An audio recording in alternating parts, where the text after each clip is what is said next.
અને ધ્રુવ છે એ જંગલની અંદર ગયો છે. નારદજી ધ્રુવ છે તપસ્યા કરવા માટે ગયા અને નારદજી છે ઉતાનપાદ રાજાની પાસે આવેલા છે. અંતપુરની અંદર ગયા. દેવર્ષિ નારદજી પધારેલા જોઈને રાજા ઉભા થઈ ગયા, એનો સત્કાર કર્યો, મુનિને ઐશ્વર્ય આપી અને એનું પૂજન કરેલું છે ઉતાનપદ રાજાએ. અને રાજાને પ્રશ્ન કર્યો નારદજી કે હે રાજન, તમારા મુખ ઉપર ઉદાસીનતા કેમ છે? ત્યારે રાજા કહેવા લાગ્યા કે હે નારદજી, ધ્રુવનું જે અપમાન કર્યું છે, મારી જે અનિતિ રાણી છે, 5 વર્ષનો બાળક છે અને જંગલની અંદર એને ખબર નથી ઈશ્વર શું છે. 5 વર્ષના બાળકને શું ખબર હોય? ઈશ્વરનું ભજન કરવા માટે ગયો છે મારો પુત્ર, અને અપમાનજનક શબ્દ જે કીધા એટલે મારો પુત્ર અહીંથી વયો ગયો. બાળકને નારાજ કર્યો, એનું મને ચિંતા છે મારા મુખ ઉપર. નારદજીએ એને આશ્વાસન આપ્યું ઉતાનપાદ રાજાને કે હે રાજા, તારો પુત્ર વનમાં ભક્તિ કરવા ગયો છે, એનું પરમાત્મા ધ્યાન રાખશે અને થોડા સમયની અંદર પાછો આવશે અને મહાન સિદ્ધિ પ્રાપ્ત કરીને આવશે અને આ જગતની અંદર તારો યશ ફેલાવશે. ઉતાનપાદ રાજાને નારદે આવું આશ્વાસન આપ્યું. આ બાજુ ધ્રુવ યમુના નદીને કિનારે મધુવનમાં પહોંચી યમુનાજીમાં સ્નાન કર્યું. પહેલે દિવસથી 5 વર્ષના બાળકે ઉપવાસ શરૂ કર્યો. નારદજીએ બતાવેલા વિધિ પ્રમાણે એકાગ્ર મન રાખી અને પરમાત્માની સેવા કરવા લાગ્યો. 3 દિવસ સુધી નારાયણ ભગવાનનું નામ લઈ અને નારદજી આપેલું જે મહામંત્ર છે ઓમ નમો ભગવતે વાસુદેવાય, આહારનો ત્યાગ કર્યો. ફળ આહાર કરી 1 મહિનો એને પ્રચાર કર્યો છે. ધ્રુવે સવારમાં સ્નાન કરી આવે અને એને પછી સંયમ નિયમ વધાર્યો. કથાનો જે સમય છે એ મહાપુરુષોએ ટૂંકો એટલે જ રાખ્યો છે કે આપણે ગ્રસ્ત ધર્મ છે એ સંયમ નિયમ ન પાળીએ, પણ 7 દિવસ તો જરૂર પાળી શકીએ. જેમ જેમ સમય જાતો ગયો એમ ધ્રુવ છે પોતાનો સંયમ નિયમ વધારતા વધારતા પરમપિતા પરમાત્મા ભગવાન વિષ્ણુ નારાયણનું ભજન કરવા લાગ્યા. જે કાંઈ ઝાડ ઉપરથી ફળ પડે એ ખાય, ફળ આહાર કરી અને પરમાત્માનું ભજન કરવા લાગ્યા.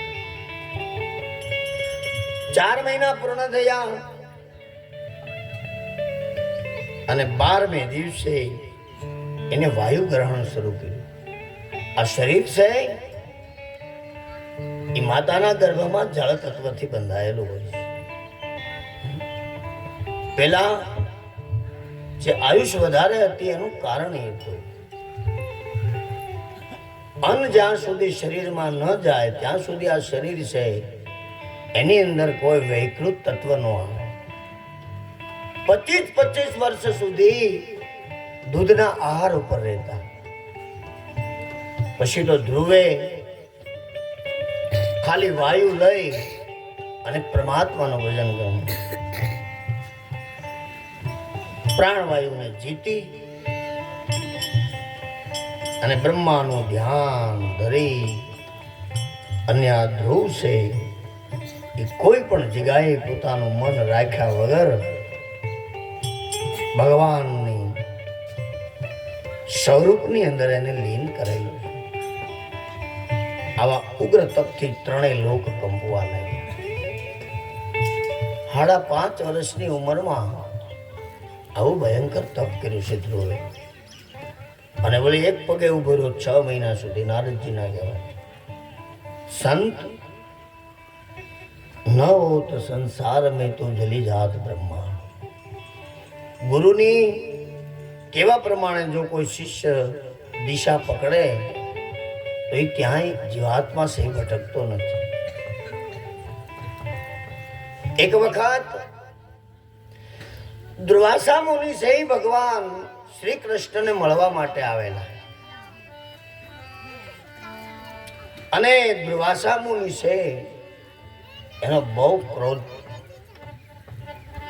ભગવાન શ્રી કૃષ્ણ કહેવા લાગ્યા રુક્ષ્મણીજીને કે દુર્વાસા મુનિ આવે છે અને દુર્વાસા મુનિ જે કાંઈ એના મુખમાંથી આપણને શબ્દ કે એનું ગ્રહણ કરજો, બાકી કાંઈ બોલતા નહીં. કદાચ જો ક્રોધે ભરાઈ જાય તો શ્રાપ આપી દે. દુર્વાસા મુનિ બેટા એનો અંતરાત્મા ખીલો છે દુર્વાસા મુનિનો. અને એને કીધું કે હે કૃષ્ણ. તો બોલો બાપજી. તો કે પ્રસાદ માટે ખીર રાંધી નાખો, બોલવાનું નહીં કઈ, કોઈ રાંધી જ નાખવાનું. રંધાઈ ગઈ. પછી દુર્વાસા મુનિએ કીધું કે હે કૃષ્ણ ખીર બની ગઈ. તો કે આ કે તારા આખા શરીરે સોંપડી દે. એને સોખવટ ન કરી, સંત છે શાનમાં સમજાવે. શ્રી કૃષ્ણ ભગવાને જે પ્રસાદ હતો આખા શરીરે સોંપ્યો, પણ એને એવો વિચાર કર્યો કે આ મારા ગુરુનો પ્રસાદ કહેવાય, અમારે તળિયે ન લગાડાય. પગને તળિયે ન લગાય. અને પછી દુર્વાસા મુનિ કહે કે હે કૃષ્ણ હવે તમે રથ જોડો, મારે ફરવા માટે જવું છે. કૃષ્ણ ભગવાન બેઠા, રુક્ષ્મણીજી બેઠા અને દુર્વાસા મુનિ રથની અંદર બેસીને ફરવા ગયા છે. થોડેક રથ આગળ આવ્યો ત્યાં શ્રી કૃષ્ણને કહે આમ નહીં, તમે બે માણસ રથે જૂતો. ભક્તિ છે એ બહુ અઘરી વસ્તુ છે. આમ ફૂલની પાંખડી કીધી એટલે શ્રી કૃષ્ણ ભગવાન રથે જૂત્યા અને પછી રથ ઉભો રાખી અને કૃષ્ણ ભગવાનને દુર્વાસા મુનિએ બોલાવ્યા કે હે કૃષ્ણ મેં જે તને ખીર આપી એ આખા શરીરે લગાડી તેવો પ્રશ્ન કર્યો. ત્યારે કૃષ્ણ ભગવાન કહે કે મેં આખા શરીરે આ પ્રસાદ લગાડ્યો, પણ હે દુર્વાસા મુનિ એક પગના તળિયે મેં ગુરુનો પ્રસાદ છે એટલે નથી લગાડ્યો. ત્યારે દુર્વાસા મુનિ બોલ્યા કે હે કૃષ્ણ જો એ પગ તે પગે જો તે તળિયે લગાડી દીધો હોત આ પ્રસાદ તો તારો મૃત્યુ નો આવત. હવે તારું જે મૃત્યુ છે એ પગના તળિયાથી આવવાનું છે. એક વાણીના પદની અંદર પણ લખેલું છે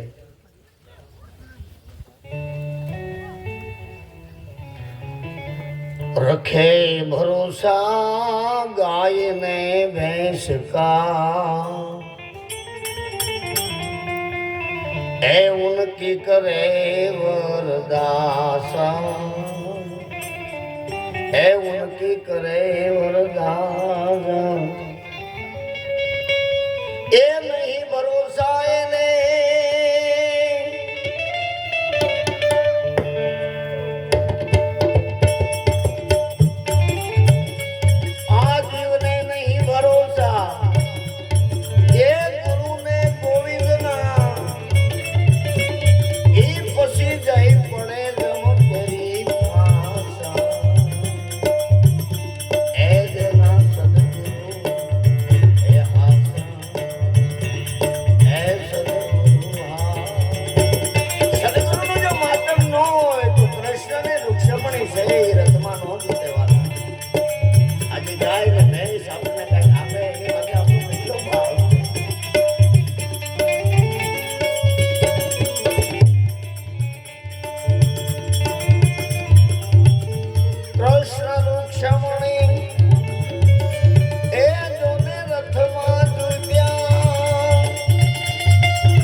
ધ્રુવ છે જંગલની અંદર તપ કરે,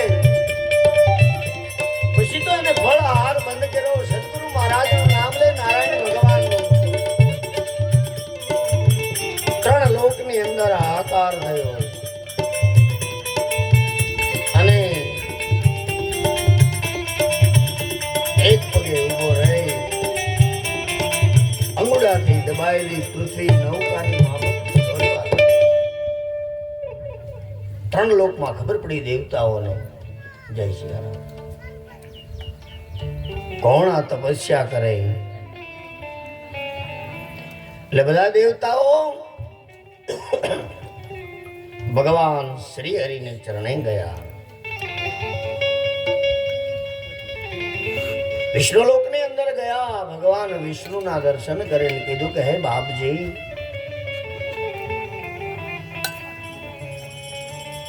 તમારો ભક્ત તપસ્યા કરે, અમે ક્યાં રહી શકતા નથી.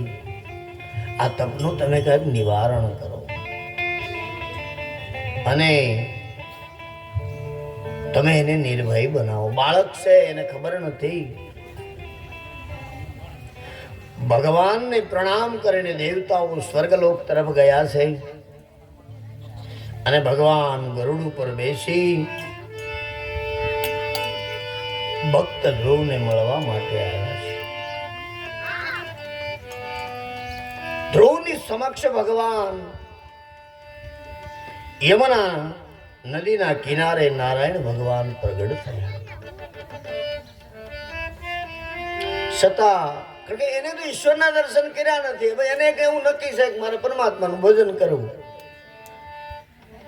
એ આંખ નથી ખોલતો. નારાયણ ભગવાન ચતુર્ભુજ ધારણ કરીને એની સામે ઉભા. એટલે ભગવાને ધ્રુવના હૃદયની અંદર તેજોમય સ્વરૂપ છે પ્રગટ કર્યું અને હૃદયમાંથી અંતર ધ્યાન કર્યું. ધ્રુવના હૃદય આકાશમાંથી શ્રી હરિને અદૃશ્ય જોઈને આ બાળક બી ગયો, ધ્રુવ બી ગયો.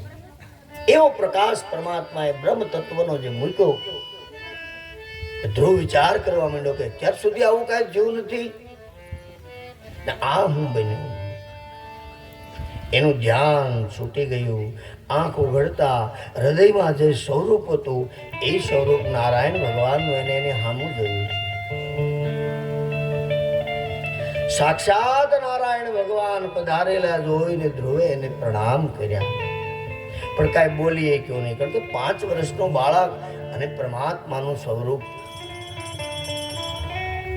નારાયણ જાણી ગયા કે આ બાળક શું બોલી શકતો નથી. પોતાનો વેદમય શંખથી ધ્રુવના ગલે એને સ્પર્શ કર્યો. એના શરીર ઉપર નારાયણ ભગવાને સ્પર્શ કર્યો. તદ ભગવાને અર્પણ કરેલી દેવવાણી છે એ ધ્રુવના મુખમાંથી નીકળેલી છે. ઈશ્વર અને જીવ એનો એને નિર્ણય જાણ્યો કે પરમાત્મા આવા હોય. દિવ્ય શક્તિ એને પ્રાપ્ત થઈ. નારાયણ ભગવાનની સ્તુતિ કરી. શાંતાકારમ ભુજગશયનમ પદ્મનાભમ સુરેશ્વરમ વિશ્વાધારમ ગગન સદર્શમ મેઘવર્ણમ શુભાંગમ લક્ષ્મીકાંતમ કમલનયનમ યોગ વિદ્યાનગમ્યમ વંદે વિષ્ણુ ભયભવહરણમ સર્વલોકૈકનાથમ. ભગવાન કહે કે હે બેટા, હું તને વરદાન આપું છું કે જે વરદાન આજ સુધી ભગવાન કે મેં કોઈને આપ્યું નથી. એની માતાએ એને સારું શિક્ષણ આપ્યું એટલે આજે પરમાત્માને એને પ્રસન્ન કર્યા છે. ભગવાન કહે કે હે ધ્રુવ, જેની સ્થિતિ અચળ હોય, જેની આસપાસ બધા ગ્રહો, નક્ષત્રો, તારાઓ સમગ્ર એ ગતિમાન ચક્ર ભર્યા કરે, 3 લોકનો નાશ ન થાય, જેનું સ્થાન તને હું આપું, જેની 7 ઋષિ મુનિઓ પ્રદક્ષિણા કરે. 7 ઋષિઓ આપણા દેશી ભાષામાં આપણા વડીલો 7 ભાઈ એને કહેતા, ને હજી પણ છે. ન્યાયને સ્થાન આપી દીધું. જા સપ્ત ઋષિઓ પણ તારી પ્રદક્ષિણા કરશે ભગવાન કહે, એવું હું તને દુર્લભ સ્થાન આપું છું. આવી રીતે ભગવાને આશીર્વાદ આપ્યા છે અને ભગવાન છે પોતાના ધામની અંદર ગયા. સંકલ્પ પૂર્ણ કરી અને બાળક છે એ પરમ પદને પામ્યો અને નગર તરફ આવવા માટે એણે તૈયારી કરી. વિદુરજીએ મૈત્ર નામના ઋષિને આ પ્રશ્ન કર્યો કે હે બાપજી, ધ્રુવની સાવકી માતાના વચન સાંભળી વચનથી વિદાય ગયેલો આ બાળક હૃદયની અંદર રટણ કર્યા કરતો હતો, પણ પરમાત્મા પાસે એને મુક્તિ ન માંગી અને એટલો સંતાપ પામ્યો હતો. આ ધ્રુવ છે શ્રી હરિનું સ્મરણ કરતા કરતા પિતાના નગરની અંદર પાછો ફર્યો છે. 6 મહિના પછી તપસ્યાનું ફળ મેળવીને ઘરે આવ્યો. સેવકો દ્વારા રાજા જાણી ઉતાનપાદ આનંદ પામ્યા. જે પિતાના ખોળામાં એને બેસવા નહોતો દીધો, આજે મહાન બનીને આવ્યો. માતા પિતાનું નામ એને રોશન કર્યું એટલે ઉતાનપાદ છે બહુ આનંદમાં આવી ગયો. સોનાના સાજવાળા ઉત્તમ રથની અંદર લઈને એની સામો ગયો. આજે મારો પુત્ર છે એ પરમાત્માને સિદ્ધ કરીને આવે છે, તો હવે હું સોનાનો રથ લઈ અને એને તેડવા માટે જાઉં. પોતાના બ્રહ્મ દેવતાઓ બધા બ્રાહ્મણોને લીધા, કુળના વૃદ્ધ આત્માઓને લીધા અને એનો સત્કાર કરવા માટે ઉતાનપાદ રાજા ગયા છે. અને સામે જે ધ્રુવને આવતો જોઈને રાજા એકદમ પોતાના શરીર સાથે એને આલિંગન આપેલું છે કે હે ધ્રુવ. અને આજે ધ્રુવ છે એ પિતાના ચરણની અંદર નમસ્કાર કર્યા, એની માતાને વંદન કર્યા, આશીર્વાદ મેળવ્યા અને ધ્રુવની માતા સુનીતિ પ્રાણ કરતા પણ પ્રિય એને ભેટી પડી છે. મારા પુત્રએ આજે મારા પરિવારની અંદર યશ વધાર્યો છે. આશ્રુઓ વહેવા લાગ્યા. આવી રીતે પરમાત્માનું ભજન કરી અને આ ધ્રુવે છે પોતાના પરિવારની અંદર યશ વધારેલો છે. ઉતાનપાદ રાજા અને ધ્રુવ ઉત્તમ સાથે શણગારેલી આથણી ઉપર બેસાડી અને પછી એનો નગરની અંદર પ્રવેશ કરવામાં આવ્યો. નગરવાસીઓ બધા એને વધાવવા લાગ્યા. ધ્રુવને રાજમહેલની અંદર પ્રવેશ કરીને રહેવા લાગ્યો. ધ્રુવ યુવાન થયો, રાજકારભાર સોંપી અને પૃથ્વીનો પતિ બનાવી અને રાજા ઉતાનપાદ વિરક્ત બન્યા. પોતાના ગ્રસ્ત ધર્મનો ત્યાગ કરી વાનપ્રસ્થ આશ્રમ લઈને પરમાત્માનું ભજન કરવા લાગ્યા છે. આત્મ કલ્યાણના માર્ગે એને વનમાં પ્રયાસ કર્યો. 51 વર્ષ પછી વાનપ્રસ્થ આશ્રમ છે એનું મારે તમારે પાલન કરવું પડે, ભગવાન કહે. અને મૈત્ર નામના ઋષિ છે એ કહેવા લાગ્યા કે હે વિદુરજી, ધ્રુવનું પ્રજાપતિ શિશુમારની પુત્રી એનું નામ હતું ભ્રમી, એની સાથે ધ્રુવના લગ્ન થયા અને કલ્પ અને વત્સર નામના 2 સંતાનો થયા છે. ધ્રુવ છે વાયુની પુત્રી ઈલાને પરણ્યો, તેથી એક પુત્ર ઉત્કલ થયો અને એક પુત્રી થઈ. જ્યારે તેના ભાઈ ઉત્તમે લગ્ન કર્યા ન હતા એ એક સમયે હિમાલયમાં મૃગયા મારવા માટે ગયેલો છે. અને હે વિદુરજી, પુત્રના વિયોગને કારણે સહન ન થવાથી સુઋષિ પણ મરણ પામી અને ધ્રુવે ભાઈ ઉત્તમને વધ સાંભળી યક્ષ ઉપર ક્રોધ થઈ અને યક્ષોની જે નગરી હતી એ અલકાપુરી ચડાઈ કરી અને યક્ષોનો ધ્રુવે એનો વિનાશ કરેલો છે. નિરપરાધી યક્ષોનો સંહાર થતો જોઈ અને ધ્રુવના જે દાદા છે સ્વયંભૂ મનુરાજા એક ઋષિ સાથે ત્યાં આવી અને એને કહેવા લાગ્યા કે તું ક્રોધ ન કર. ધ્રુવને જે ક્રોધ આવ્યો કારણ કે એનું ઉત્પત્તિનું જે સ્થાન છે એ હિરણ્યકશિપુ છે. આગળની જે કથા જોઈ, જય વિજય નામના દ્વારપાળ હતા અને સનતકુમાર ભગવાનને જે શ્રાપ આપ્યો એ આ પૃથ્વી ઉપર હિરણ્યકશિપુને અહીંયા સંતાનો બનીને આવેલા. એટલે મનુરાજાએ આ ધ્રુવને કીધું કે તું આ ક્રોધ ન કર અને આ કુળને એ શોભતું નથી. આપણી અંદર, આપણા પરિવારની અંદર આવું દુઃખ થાય એવું તું કરમાં. અને દાદા મનુએ ધ્રુવને ઉપદેશ આપ્યો એટલે એને અક્ષને માર્યા નહીં. અને દાદા મનુને મુનિઓએ વંદન કર્યા. સ્વયંભુ મનુ ઋષિ મુનિઓની સાથે પોતાના નગર તરફ ગયા છે. એ પછી આ ધ્રુવે પુષ્કળ દક્ષિણ વાળા યજ્ઞ કરી ભગવાન યજ્ઞેશનું એને પૂજન કરેલું છે. એને ભગવાન વિશે તીવ્ર પ્રવાહ વાળી ભક્તિ કરી. એને 36,000 વર્ષ સુધી આ પૃથ્વીનું રાજ્ય કર્યું. ધ્રુવ રાજાએ એને અવિચળ થાપી દીધો. અને પછી પોતાના પુત્ર ઉત્કલ હતા, ધ્રુવનો પુત્ર જે છે એનું નામ હતું ઉત્કલ. એને સિંહાસન આપી અને આ ધ્રુવ છે એ બદ્રિક આશ્રમ તરફ ભજન કરવા માટે ગયા છે. સુખદેવજી મહારાજ કહેવા લાગ્યા કે હે રાજા પરીક્ષિત, આ બધી જે વંશાવળી છે એવી રીતે તારા પૂર્વજોની છે. આવા મહાન આત્માઓ થઈ ગયા તારા પરિવારને. અને મૈત્ર નામના ઋષિ વિદુરજીને કહેવા લાગ્યા કે ધ્રુવ છે એના વંશની અંદર અંગરાજા થયા. ધ્રુવ રાજાના જે વંશ છે એમાં અંગરાજા થયા.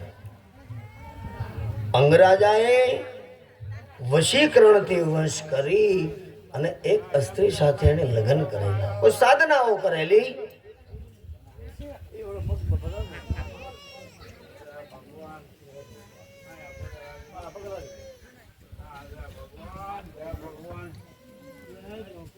અંગરાજા પાસે એવી સાધના એટલે એને વશીકરણ કરી એક જીવાત્માની ઉપર અને એને લગ્ન કર્યા. હવે એમાં બન્યું એવું એટલે આ અંગરાજાને ત્યાં એક પુત્ર થયો. એનું નામ વેન રાજા હતા. સીતારામ, સીતારામ. પધારો.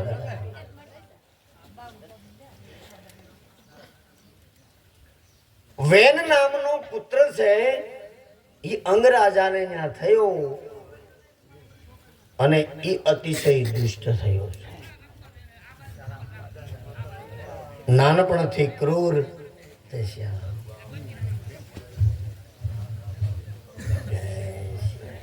બસ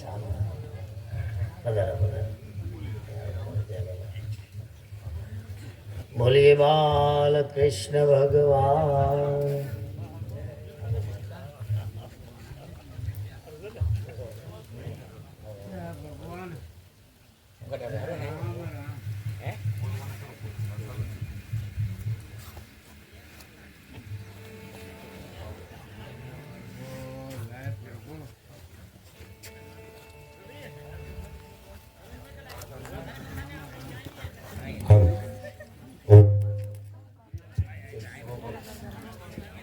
બોલીએ ભાગવત ભગવાન કી જય. અહીંયા ખડસલીથી મેરિયાણાથી મહેમાનો પધાર્યા છે. એમનું અહીંયા વ્યાસપીઠ અને ખાટાભાઈ દ્વારા સ્વાગત કરે છે. મગન દાદા અને બધા પધાર્યા છે. એમનું ખૂબ ખૂબ સ્વાગત છે. અને એમની રાહ પણ જોતા હતા. ખાટાભાઈ યાદ પણ કરતા હતા. પધાર્યા એટલે ખૂબ આભાર એમનો છે. અસ્તુ. આગળ કથામાં વધીએ દાદા. બોલી બાલ કૃષ્ણ ભગવાન કે જય. રાધે રાધે કૃષ્ણ રાધે. હે બોલો રાધે રાધે કૃષ્ણ રાધે.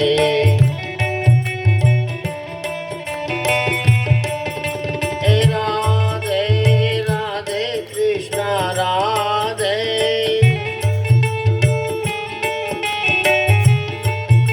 હે રાધે રાધે કૃષ્ણ રાધે.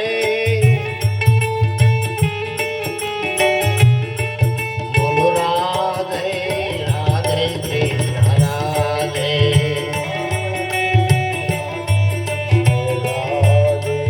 રાધે રાધે કૃષ્ણ રાધે. રાધે રાધે કૃષ્ણ રાધે. રાધે રાધે કૃષ્ણ રાધે. રાધે રાધે કૃષ્ણ રાધે. રાધે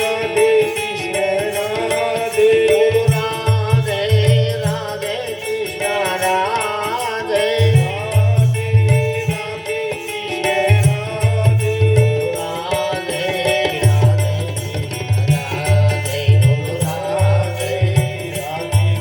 બોલો રાધે. ગિરધારી ગોપાલ લાલ જય કનૈયા લાલ કી.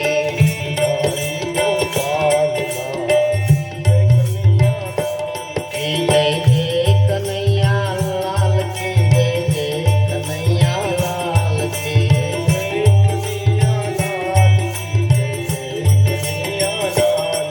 બોલો ગિરધારી ગોપાલ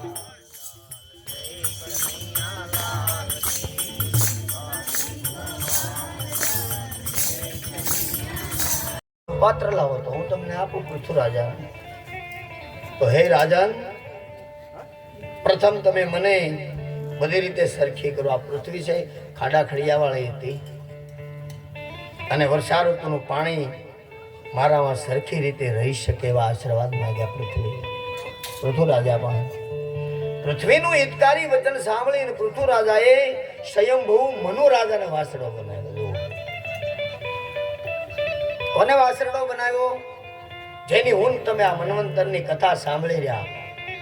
14 મન્વંતર અને 24 અવતારો ભગવાન વિષ્ણુના. એને કીધું મનુરાજાને આજ્ઞા કરી તમે વાસરડો બનો. અને પોતાના હાથમાં ધાન્ય આદિ સર્વ ઔષધિને લઈ અને બધી દોહી લીધી. પૃથ્વીરાજાની જેમ સર્વ પોતાની ઈચ્છિત વસ્તુઓ ગ્રહણ કરવાને મનુરાજાને વાસડો બનાવ્યો. આ બધા પૃથ્વીમાં પોતાના મુખ્ય પુરુષને વાસડો કલ્પી પોતાના પાત્રમાં જુદું જુદું દૂધ દોઈ અને પૃથ્વીએ સર્વની ઈચ્છાઓ પૂર્ણ કરી.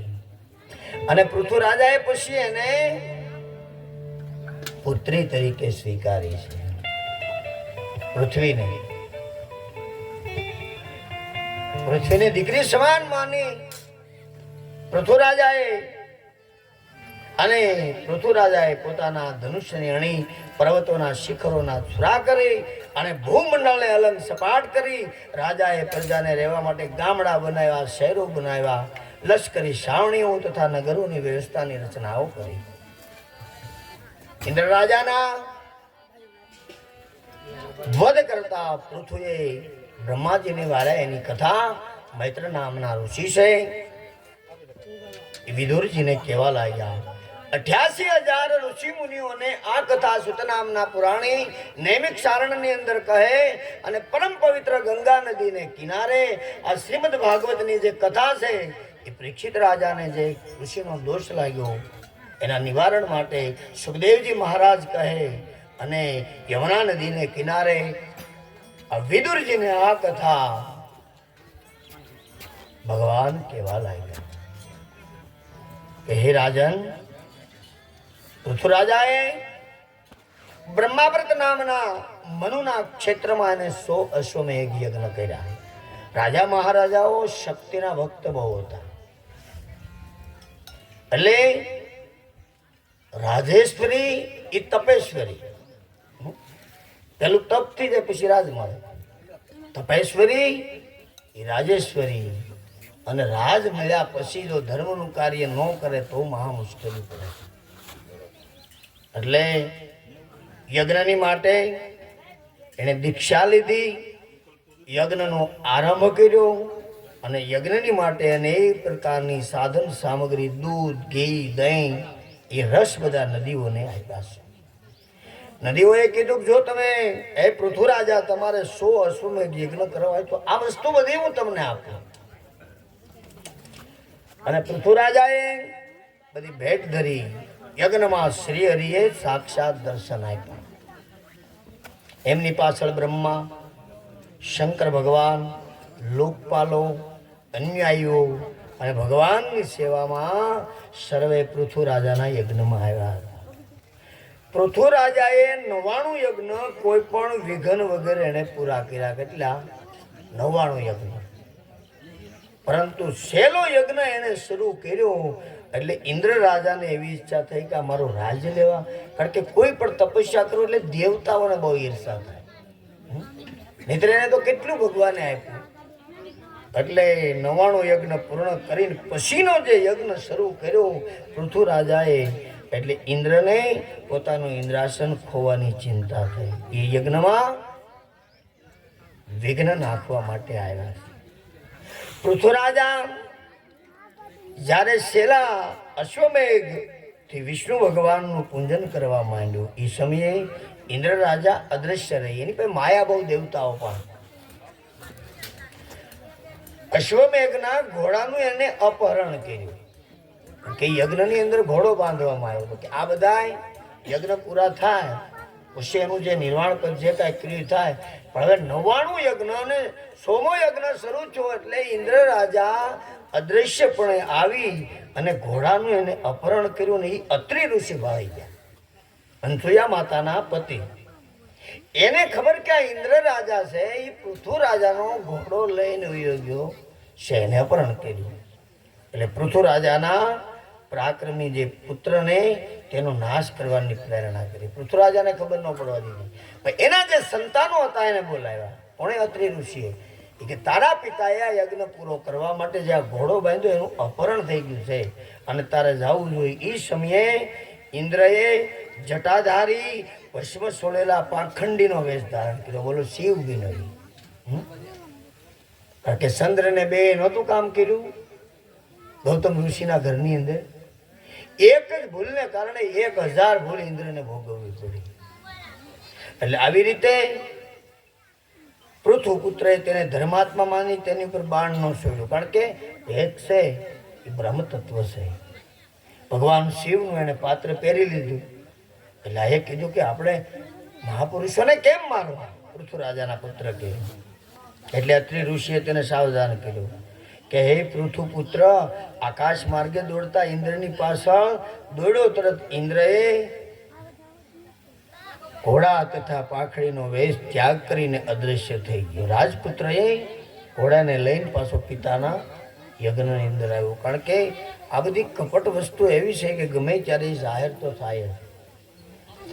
મહર્ષિએ તેનું અદ્ભુત પરાક્રમ જોઈ તેનું નામ વિજયતાશ્વ એવું પાડ્યું છે. આ પૃથ્વીરાજાના પુત્રનું નામ છે. ઇન્દ્ર રાજાએ એકવાર ફરી તીવ્ર અંધકાર ઉત્પન્ન કરી અને સુવર્ણની દોરીવાળા ઘોડાનું હરણ કરતા અત્રિ ઋષિએ પૃથ્વીના પુત્રને પાછો ચેતાવ્યો. એ કે આ યજ્ઞનો પૂરો થાય ત્યાં સુધી આનો તું ખાસ ધ્યાન રાખજે, નહીતર ઇન્દ્ર ક્યારે આ ઘોડો લઈને વ્યો જાય એનું કાંઈ નક્કી નહીં. એ સમયે ઇન્દ્રએ ખોપરીઓ અને ખટવાંગનો વેશ ધારણ કરી અને પૃથ્વીપુત્રએ સાધુ માનીને એને માર્યો નહીં. ગમે ત્યારે આવું રૂપ લઈને આવે એની ઉપર હાથ ઉપાડી શકે નહીં પૃથ્વી રાજાનો પુત્ર. ઇન્દ્ર રાજા ઘોડાને તથા સ્વરૂપને તજીને પાછો અદૃશ્ય થઈ ગયો. આવું નિંદ રૂપ પાપના ચિહ્ન રૂપ હોવાથી પાખંડ કહેવાયા. અને પૃથ્વી રાજાને જ્યારે આ વાતની ખબર પડી ત્યારે ઇન્દ્ર ઉપર પૃથુ રાજા ખુદ કોપાયમાન થયા. 2-3 વાર આવી ઘટનાઓ બની. પછી આ વાતની જે ચર્ચા છે એ પૃથુ રાજા પાસે ગઈ કે ઇન્દ્ર રાજા છે એ તમારો યજ્ઞ પૂરો થવા દેવાની એની ઈચ્છા નથી. એટલે પૃથુ રાજાને ક્રોધ આવ્યો અને યજ્ઞ પશુ વિના બીજા કોઈનો નાશ કરવા યોગ્ય નથી એમ આવાહન મંત્રથી ઇન્દ્રને બોલાવી અને એ કે આપણે અગ્નિમાં હોમી દેવો. અગ્નિનારાયણમાં ઇન્દ્રને હોમી દેવો છે એવો ક્રોધ આવ્યો કોને? પૃથુ રાજાને. એટલે બ્રહ્મદેવે એને અટકાવ્યા છે. બ્રાહ્મણોએ ઇન્દ્ર જેવી ઇન્દ્રાણીની આહુતિ આપવાની તૈયારી કરી. એટલે ત્યાં બ્રહ્મદેવ પ્રગટ થયા. એણે બ્રાહ્મણોને અટકાવીને કીધું કે તમે ઇન્દ્રનો નાશ કરવા માગો પણ એ યજ્ઞ રૂપ છે. કોઈ પણ યજ્ઞ કરવો હોય તો આપણે લેશું સૂર્યવંશ ચંદ્રવંશની કથા. હજી તો રામચંદ્ર ભગવાન આવ્યા પછી એની આખી વંશાવળી કરવાની છે. 7મો સ્કંદ જે દેવી ભાગવતનો છે આની અંદર તો જે મહાપુરુષો રાજા થઈ ગયા હોય એનું નામ આપ્યું હોય, પણ સંપૂર્ણ સૂર્યવંશ અને ચંદ્રવંશ છે. જ્યાંથી મનુ રાજાથી શત્રુપાથી પ્રગટ થયેલો જે વંશ છે. નાભાગને કેટલા સંતાનો છે, કોણ ધાર્મિક થયા, એ આપણે એ દેવી ભાગવત કથામાં 7મો સ્કંદ છે. અને ચંદ્રવંશ છે 70 થી 75% સૂર્યવંશ આવેલો અને રેવત રાજાથી ચંદ્રવંશનું કથન થયું. તો અહીંયા બ્રાહ્મણો કહેવા લાગ્યા કે એને મારવા યોગ્ય નથી, કારણ કે કોઈ પણ યજ્ઞ કરો એટલે ઇન્દ્રની પહેલી આહુતિ આપવી પડે. એના ધર્મપત્ની ઇન્દ્રાણી છે, એની પહેલી આહુતિ આપવી પડે તો આ ધર્મ યજ્ઞનો નાશ થાય, એને તમે મારો માં. બ્રહ્મદેવે ના પાડી. દેવોનું તમે પૂંજન કર્યું. દેવો પણ ઇન્દ્રના શરીરવાળા છે, દેવતાઓ એને લીધે જીવે છે. બ્રહ્માજી આ પૃથ્વીરાજાને સમજાવતા કહ્યું કે હવે તમે યજ્ઞ બંધ કરો. તમે સ્વર્ગની કામના રાખી ઇન્દ્રાસનને તમારે શું કરવું? તમારે સ્વર્ગલોક સુધી જવાનું છે. તો કેટલા યજ્ઞ તમે કર્યા છે અને હવે કદાચ આ યજ્ઞ ન કરો તો એમાં શું વાંધો? અને મોક્ષ ધર્મને જાણનારા છું. વેન રાજાના શરીરમાંથી વિષ્ણુ ભગવાનના અંશ રૂપે તમે અવતર્યા છો અને ધર્મનું રક્ષણ કરો અને પાખંડનો નાશ કરો. જે પાપ વધી ગયું છે પૃથ્વી માથે, હે પૃથ્વી રાજા, એનો તમે નાશ કરીને ધર્મની સ્થાપના કરો. એટલે પૃથ્વી રાજાએ બ્રહ્મદેવના ઉપદેશથી એ યજ્ઞ છે અધૂરો રાખ્યો અને ઇન્દ્ર સાથે મૈત્રી કરી, મિત્રતા કરી અને પૃથ્વી રાજાને દેવો, વરદાનો તથા બ્રાહ્મણોએ આશીર્વાદ આપ્યા. યજ્ઞ વડે પ્રસન્ન થયેલા યજ્ઞોના સ્વામી વિષ્ણુ ભગવાન પ્રગટ થયા. પૃથ્વી રાજાને કહેવા લાગ્યા કે હે પૃથ્વી રાજા,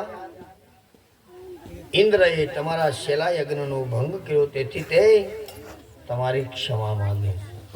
પછી પગમાં પડી જાય ઇન્દ્ર અને ભાઈ બંધાઈ કરીને પછી મારી હોય તેના કે વજ્ર લાવી આવી એની ગતિ.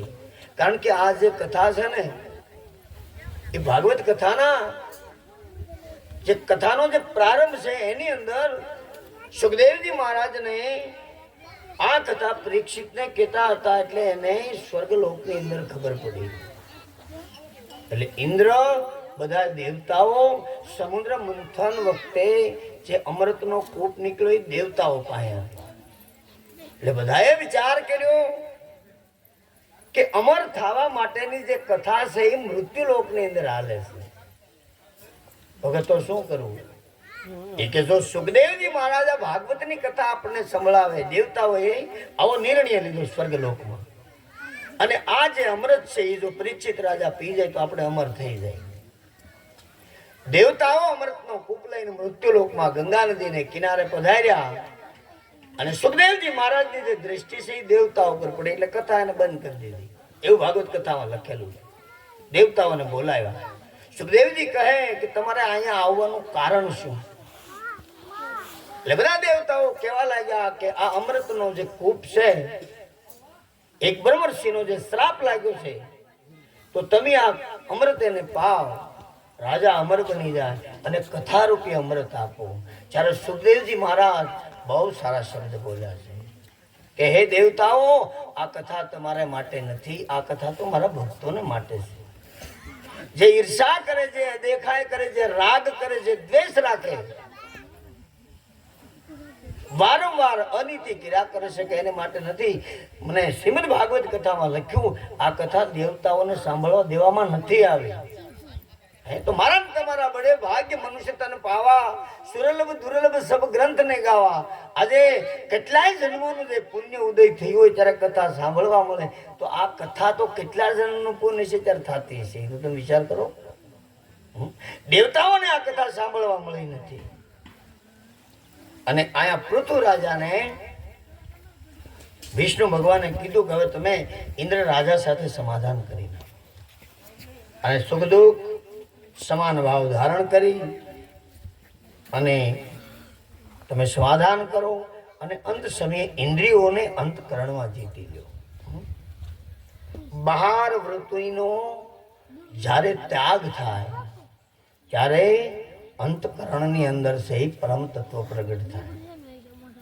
આવી રીતે ઉત્પન્ન કરેલા સમસ્ત સાથે સર્વ લોકોનું રક્ષણ કરો. આવી રીતે થોડા સમય પછી તમને સનકાદિક મુનિઓ મળશે. પૃથુ રાજાને આશીર્વાદ આપ્યા ભગવાન, વધારે સારું જ્ઞાન પ્રદાન કરશે. તમારી પાસેથી કોઈ વરદાન ન માંગો, તમારે કોઈ પાસે વરદાન માંગવાની ઈચ્છા નથી.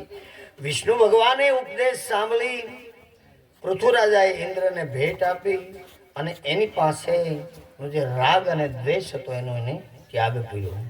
બે હાથ જોડી ભગવાન સામે કહેવા લાગ્યા કે હે નાથ, મને ફક્ત આપનો યજ્ઞ સાંભળવા માટે 10,000 કાન આપ. બોલ તો વિચાર કરો, યજ્ઞ ના શ્લોક સાંભળવા માટે પરમાત્મા પાસે 10,000 કરણ ઇન્દ્રિય માગી, કાન માગ્યા. અને આ કથા અમૃતનો એક કણનો વાયુ પણ જો મને મળી જાય તો યોગીઓને ભૂલા જાય ગયેલું આત્મજ્ઞાન પ્રાપ્ત થાય, અને મને આપને ભક્તિ આપો, આની વિના બીજું કોઈ નથી. કદાચ આ સંસારની અંદર કોઈ પણ માયા છે, એની અંદર પરમ તત્વ ન હોય તો એ માયા છે, એ પુરુષ લાગે. એમ એક સમયે પૃથુ રાજાની સભામાં આવી બધી ધર્મરાની વાતો ચાલતી હતી. એવામાં સનકાદિક મુનિ પધાર્યા, કારણ કે વિષ્ણુ ભગવાન એને આશીર્વાદ દઈને ગયા હતા. પૃથુ રાજાએ સિદ્ધેશ્વરોને પોતાના પરિવાર સાથે આકાશમાં ઉતરતા જોઈ ઐધર્ય જલપાન એને અર્પણ કર્યું, અને આસન ઉપર બેસાડ્યા. સુવર્ણનું સોનાનું જે સિંહાસન છે એની ઉપર બેસાડી માર્જન કર્યું. પૃથુ રાજાએ કીધું કે હે બ્રહ્મકુમારો, સનત કુમાર ભગવાન, એવું તો મેં કયું મંગળ કાર્ય કર્યું છે કે યોગીઓની દુર્લભ એવા આપના મને દર્શન થયા. જ્યાં સુધી જે પ્રકારની તપસ્યા છે એનો યોગ ન પાકે ત્યાં સુધી પરમ તત્વનું ચિંતન ન થાય. જો સારું કર્મ કર્યું તો ભગવાન વિષ્ણુ એને આશીર્વાદ આપી જાય. કોને? પૃથુ રાજાને. સનત કુમાર આ તો ચિરંજીવી આત્મા છે. જ્યારે પૃથ્વીને મનુ અને શત્રુપા દ્વારા નહોતી રસાણી, એ પેલા બ્રહ્માજીએ માનસ પુત્ર 4 ઉત્પન્ન કર્યા. એ મહિલા સનત કુમાર ભગવાન છે, ચિરંજીવી આત્મા. એ વિષ્ણુ ભગવાનના આશીર્વાદથી અને દર્શન દેવા માટે આવ્યા. એટલે રાજી થયા પૃથુ રાજા કે મેરા કેવું એવું ભાગ્ય છે કે હે ભગવાન, તમે મને દર્શન દીધા, અને આપ તો બાળક હોવા છતાં ધીર અને મોક્ષની ઈચ્છાવાળા થઈ, અને શ્રદ્ધાપૂર્વક આપ તમે વ્રત કરો છો, આચરણ કરો છો. હે બ્રહ્મકુમારો, આ સંસારમાં કયા ઉપાયથી કલ્યાણ થાય એ કૃપા કરીને મને કહો. પ્રશ્ન તો એક જ હોય, જીવનો પ્રશ્ન એક જ હોય, આ જગતમાં પોતાનું કલ્યાણ કેવી રીતે થાય. રાજા હોય, મહારાજા હોય, આ યુધિષ્ઠિર રાજા છે, એણે એક વખત ધર્મરાજાને પ્રશ્ન કર્યો. હા, ભીષ્મ પિતાને પ્રશ્ન કર્યો યુધિષ્ઠિર રાજાએ કે બાપજી, હું આ સંસારનું રાજ્ય ચલાવું છું તો પ્રજાને કોઈ પણ દોષ લાગે એનો ત્રીજો ભાગ છે એ રાજા ભોગવે. આ શાસ્ત્રો, વેદો, પુરાણો, ઉપનિષદનો નિયમ છે. તો તમે મને કહો, મારે કઈ રીતે રાજ્ય ચલાવવું? ત્યારે ભીષ્મ પિતા છે એ પ્રેત આત્માઓની કથા એને કરવા લાગ્યા કે હે રાજન, સત્યતપા નામનો એક બ્રાહ્મણ હતો. ઈ જે બ્રાહ્મણ છે પોતાના ગ્રસ્ત ધર્મનો ત્યાગ કરીને જંગલમાં વયો ગયો. એને એવો વિચાર કર્યો કે મારું શરીર મને હૂકવી નાખવું છે, પણ પરમાત્માના ધામની અંદર જવું છે. જંગલની અંદર ભગવાનનું ભજન કરતા કરતા અનેક વર્ષો આ સત્યતપા નામના બ્રાહ્મણે કાઢી નાખ્યા.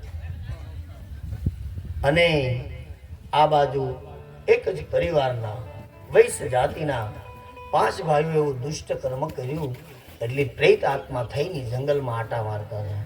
હવે આ બ્રાહ્મણ જે સત્યતપા હતો, કોઈ દિવસ પ્રેત આત્મા એને કઈ જોયું નહીં, કારણ કે પરમાત્માનું જે ભજન કરનાર છે એને તો શું દેખાય. એટલે સત્યતપા નામના બ્રાહ્મણે વિચાર કર્યો કે હવે મેં ઘણા સમય સુધી ભજન કર્યું, તપ કર્યું, જપ કર્યું, ફળ આહાર કરીને તપ કર્યું, તો હવે મારે યજ્ઞમાં કોઈ તીર્થની અંદર દર્શન કરવા માટે જવું. અને સત્યતપા ત્યાંથી નીકળ્યા, એવા માર્ગની અંદર ચડી ગયા. ત્યાં એને 5 પ્રેત આત્માઓ મળ્યા. ક્યાંક હાડકાઓ દેખાય, આંખનો કાંઈ મેળ નહીં, કઈ શરીરનો મેળ નહીં. સત્યતપા નામનો બ્રાહ્મણ છે, આંખ વિસી ગઈ, કોઈ દિવસ આવું દર્શન કરેલા નહીં. એને આંખ વિશેનો પ્રશ્ન કર્યો કે હે પ્રેત આત્માઓ, આ તમે આવું શું કર્મ કર્યું છે કે આવો તમારો અવતાર થયો? ત્યારે બધા પોતપોતાનું પૂર્વજન્મનું એનું કર્મ તો બહુ સારું, જ્ઞાન તો એને યાદ હતું પ્રેત આત્માઓ. ત્યારે એને બધા ભાઈઓના નામ આપ્યા કે આ પરિવારની અંદર અમે હતા, આ જ્ઞાતિની અંદર હતા, અને આ અધર્મનું આચરણ કરવાથી અમે પ્રેત આત્મા બન્યા. એ ખાલી ધર્મરાજા કહેવા લાગ્યા કે હે ભીષ્મ પિતા કહે કે હે યુધિષ્ઠિર, આ જેનો સત્સંગ થયો એમાં આકાશમાંથી પુષ્પની વૃષ્ટિ પડી પ્રેત આત્માઓ પર. સત્સંગ કી આધી ઘડી આધી મેં પુરિયા. સાધુની જો સંગત થઈ જાય તો એક ક્ષણ માત્રની અંદર આપણું પાપનું પ્રાયશ્ચિત થઈ જાય. અને પછી પરમાત્મા વિષ્ણુ જ્યાં પ્રગટ થયા અને પાસે પ્રેત આત્માને એક ઘડીકના સત્સંગ દ્વારા એનું કર્મનું પ્રાયશ્ચિત કરી અને એને ગોલોકા સત્યતપા બ્રાહ્મણને કારણ કે એની પાસે જે તપસ્યા હતી એ પરમાત્મા સાથે લઈ જવાની. આવી રીતે આ પૃથ્વીરાજાને સનત કુમાર ભગવાન છે એ કહેવા લાગ્યા કે હે રાજન, શાસ્ત્રોમાં મનુષ્યોના કલ્યાણ માટે આત્માથી જુદા દેહાદી ઉપર વૈરાગ્ય કરવું અને નિર્ગુણ આત્મા ઉપર પ્રીતિ કરવી, દેહાદી ઉપર જે વૈરાગ્ય પ્રાપ્ત કરવું એ સાધનનું આ પ્રમાણે છે. તમે સાંભળો, આ શરીર જો પંચમહાભૂતનું છે એની ઉપર વૈરાગ્ય કરવો એ નકામો છે. વૈરાગ્ય તત્વ એવું હોવું જોઈએ કે આત્મ તત્વનો વૈરાગ્ય હોવો જોઈએ. નહીતર વૈરાગ તો શમશાનમાં જાય એટલે તરત આવે. છે જ્યાં સુધી બળતી હોય ને, બસ આ જગતમાં કાંઈ નથી, ઘેરે આવ્યા પછી કાંઈ મૂકે નહીં. કારણ કે માતાના ગર્ભની અંદર જે અગ્નિ છે એ કવિવાડ નામનો જે અગ્નિ છે એ શમશાનમાં રહેલો છે. આ સૃષ્ટિ જે છે એ શિવમય બનેલી છે. શિવ સિવાય આ પૃથ્વી પર કોઈ છે નહીં. તમામ પ્રકારની સાધનાઓ, તમામ પ્રકારની જે માયા છે એ પરમ પિતા પરમાત્માએ શિવે પ્રાગટ્ય કરેલું છે. પણ નિરંજન જે નિરાકાર હતા, એક વખત પૃથ્વી છે એની અંદર 50 કરોડની અંદર પાણી, અને એમાં બ્રહ્મ શક્તિનું પ્રાગટ્ય થયું. આ પૃથ્વી છે એ પુરુષોની નથી, શક્તિની પૃથ્વી છે. ત્યારે આદ્ય શક્તિ જે પ્રગટ થયા અને એને વિચાર કર્યો કે મારે આ સંસારની અંદર મૃત્યુલોક બનાવવો છે, પણ પુરુષ તત્વ તો મળે નહીં. એની ઈચ્છા શક્તિથી એક પુરુષ બનાવ્યો. ત્યારે પુરુષને એને પ્રશ્ન કર્યો કે મારે તારી સાથે લગ્ન કરવા છે, ગ્રસ્ત ધર્મ. ચારેય પુરુષે એને પૂછ્યું આપ કોણ? કારણ કે 50 કરોડની અંદર જે પાણી હતું કોઈ પુરુષ મળે નહીં, એક શક્તિ અને એક આ પુરુષ. તારે એને કીધું કે મેં તને ઉત્પન્ન કર્યો. ચારેય પુરુષે કીધું કે જો મને તમે ઉત્પન્ન કર્યો તો તમે મારા માં કહેવાઓ. ત્યારે એક પિંડ બનાવી અને એ શક્તિએ મૂકી દીધો. પહેલી સાત્વિક શક્તિ હતી, પિંડ બની ગયું. પછી રજોગુણી શક્તિ ઉત્પન્ન થઈ, બીજો પુરુષ એને બનાવો. બીજા પુરુષને પણ એ પ્રશ્ન કર્યો કે મારે ગ્રસ્ત ધર્મ બાંધો. તો એણે કીધું મને કોણે ઉત્પન્ન કર્યો? જ્યારે શક્તિએ કીધું કે મેં ઉત્પન્ન કર્યો. તો કે તમે મારી માતા કહેવાઓ. અને તામસી પ્રકૃતિ જ્યારે પ્રગટ થઈ આ શક્તિને, ત્યારે વિકરાળ પુરુષને એને પ્રગટ કર્યો. વિકરાળ, બે કાનની અંદર કુંડાળ. અને વિકરાળ પુરુષને પ્રશ્ન કર્યો ભગવતીએ કે મારે ગ્રસ્ત ધર્મ બાંધવાનો છે. ત્યારે એ પુરુષે પૂછ્યો કે તમે કોણ છો? એ તમે મને કહો, પછી હું તમને જવાબ આપું. ત્યારે જે બ્રહ્મ શક્તિ હતી એનો વિભાગ એને કર્યો કે આ મારી જે અંશા શક્તિ છે એ સંસાર માટે છે. હું કોઈ દી કોઈને પ્રણતી નથી. હું કોઈ દી નિર્ગુણ અને નિરાકાર છું. તો કે મારે આધાર શું? ત્યારે જે બે પિંડ હતા એમાં ભગવાન બ્રહ્મા અને વિષ્ણુને એને પ્રગટ કર્યા. સાત્વિક તત્વ છે એ ભગવાન વિષ્ણુને આપ્યું અને એ મહાલક્ષ્મી આપ્યા અને બ્રહ્માજીને સાવિત્રી આપ્યા નામની શક્તિ આપી. અને ભગવાન શિવ છે એને તામસી શક્તિ મહાકાલી નામની શક્તિ આપી. બ્રહ્મા અને વિષ્ણુ અને મહેશ દ્વારા આ સૃષ્ટિ છે યુક્ત કરેલી છે. સનત કુમાર ભગવાન છે બ્રહ્મ તત્વની કથા કરવા આવ્યા કે હે પૃથુ રાજા, શ્રદ્ધા પૂર્વક ભગવત ધર્મ પાળવાથી આધ્યાત્મિક યોગ, યમ, નિયમ એની ઉપર નિષ્ઠા રાખવી પડે. અષ્ટયોગ 8 પ્રકારની જે સીધી નાભીઓની અંદર છે. યમ, નિયમ, ધ્યાન, ધારણા, આસન, પ્રાણાયામ, સમાધિ. એક ચક્રની અંદર 3 કલાક સુધી પ્રાણવાયુ જો ન લઈ શકે એટલો કુંભક માત્રાનો જે કાળ છે ત્યારે ધારણા કહેવાય. 7 ચક્ર છે, એમાં 21,600 શ્વાસ. મૂલાધાર ચક્રથી સહસ્ત્રાદલ ચક્ર છે. પણ ભગવાન શિવના આપણે જે દર્શન કરવા જાય એનું જે ત્રિપુંડ છે ન્યાયનું આજ્ઞા ચક્ર છે. એ આજ્ઞા ચક્રની અંદર ધ્યાન કરવાથી પરમ તત્વ જે મહાપુરુષ આની અંદર જેનો પ્રકાશ છે, આ એક સૂર્ય છે પણ આ કરોડો સૂર્યનો પ્રકાશ છે. એવું બ્રહ્મ તત્વ છુપાયેલું છે. સનત કુમાર ભગવાન કહે કે હે રાજા, યોગેશ્વરની સેવા કરવી, શ્રીહરિની કથા સાંભળવી, તમોગુણી અને રજોગુણી મનુષ્યનો સંગ તજી દેવો. આ બે છે આવરણ શક્તિ છે. કારણ કે ભગવાને મહતત્વ પ્રથમ પ્રગટ કર્યું, મોહ તત્વ, પણ ગુણ એને સાત્વિક રાખ્યો. આ જે સૃષ્ટિ છે એ રજોગુણી છે, રજ ધર્મથી. અને એક બાજુ ગંગા સતી જેવા મહાપુરુષ ભારતની આર્ય નારી કે રજ ધર્મ કર્મથી તમારે સદા દૂર રહેવું.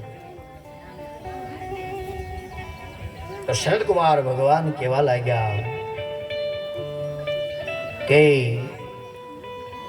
રજોગુણી તમોગુણી મનુષ્યનો ત્યાગ કરવો, એકાંતમાં સેવનમાં પ્રીતિ કરવાથી આત્મા વિશે સંતોષ રાખવો, અહિંસા નો ધર્મ પાળવો, કોઈ પણ માર્ગની નિંદા ન કરવી. દુષ્ટ માર્ગ હામો દેખાય તો નિંદા ના કરવી.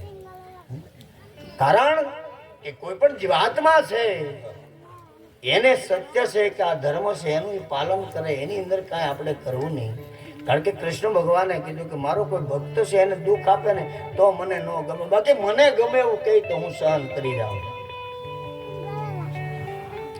નિષ્પ્રવૃત્તિ ધારણ કરવી, નિષ્કામ ભક્તિ વૃત્તિ, પ્રવૃત્તિ અને નિવૃત્તિ એમાં ત્રીજી છે બ્રહ્મવૃત્તિ. કોઈ પણ જીવાત્માના અવગુણ સામે જોવું નહીં હે રાજન. કારણ કે રાજા છે એ આ સર્વનો પિતા છે. ટાઢ તાપ દુઃખ સુખ સહન કરવાથી,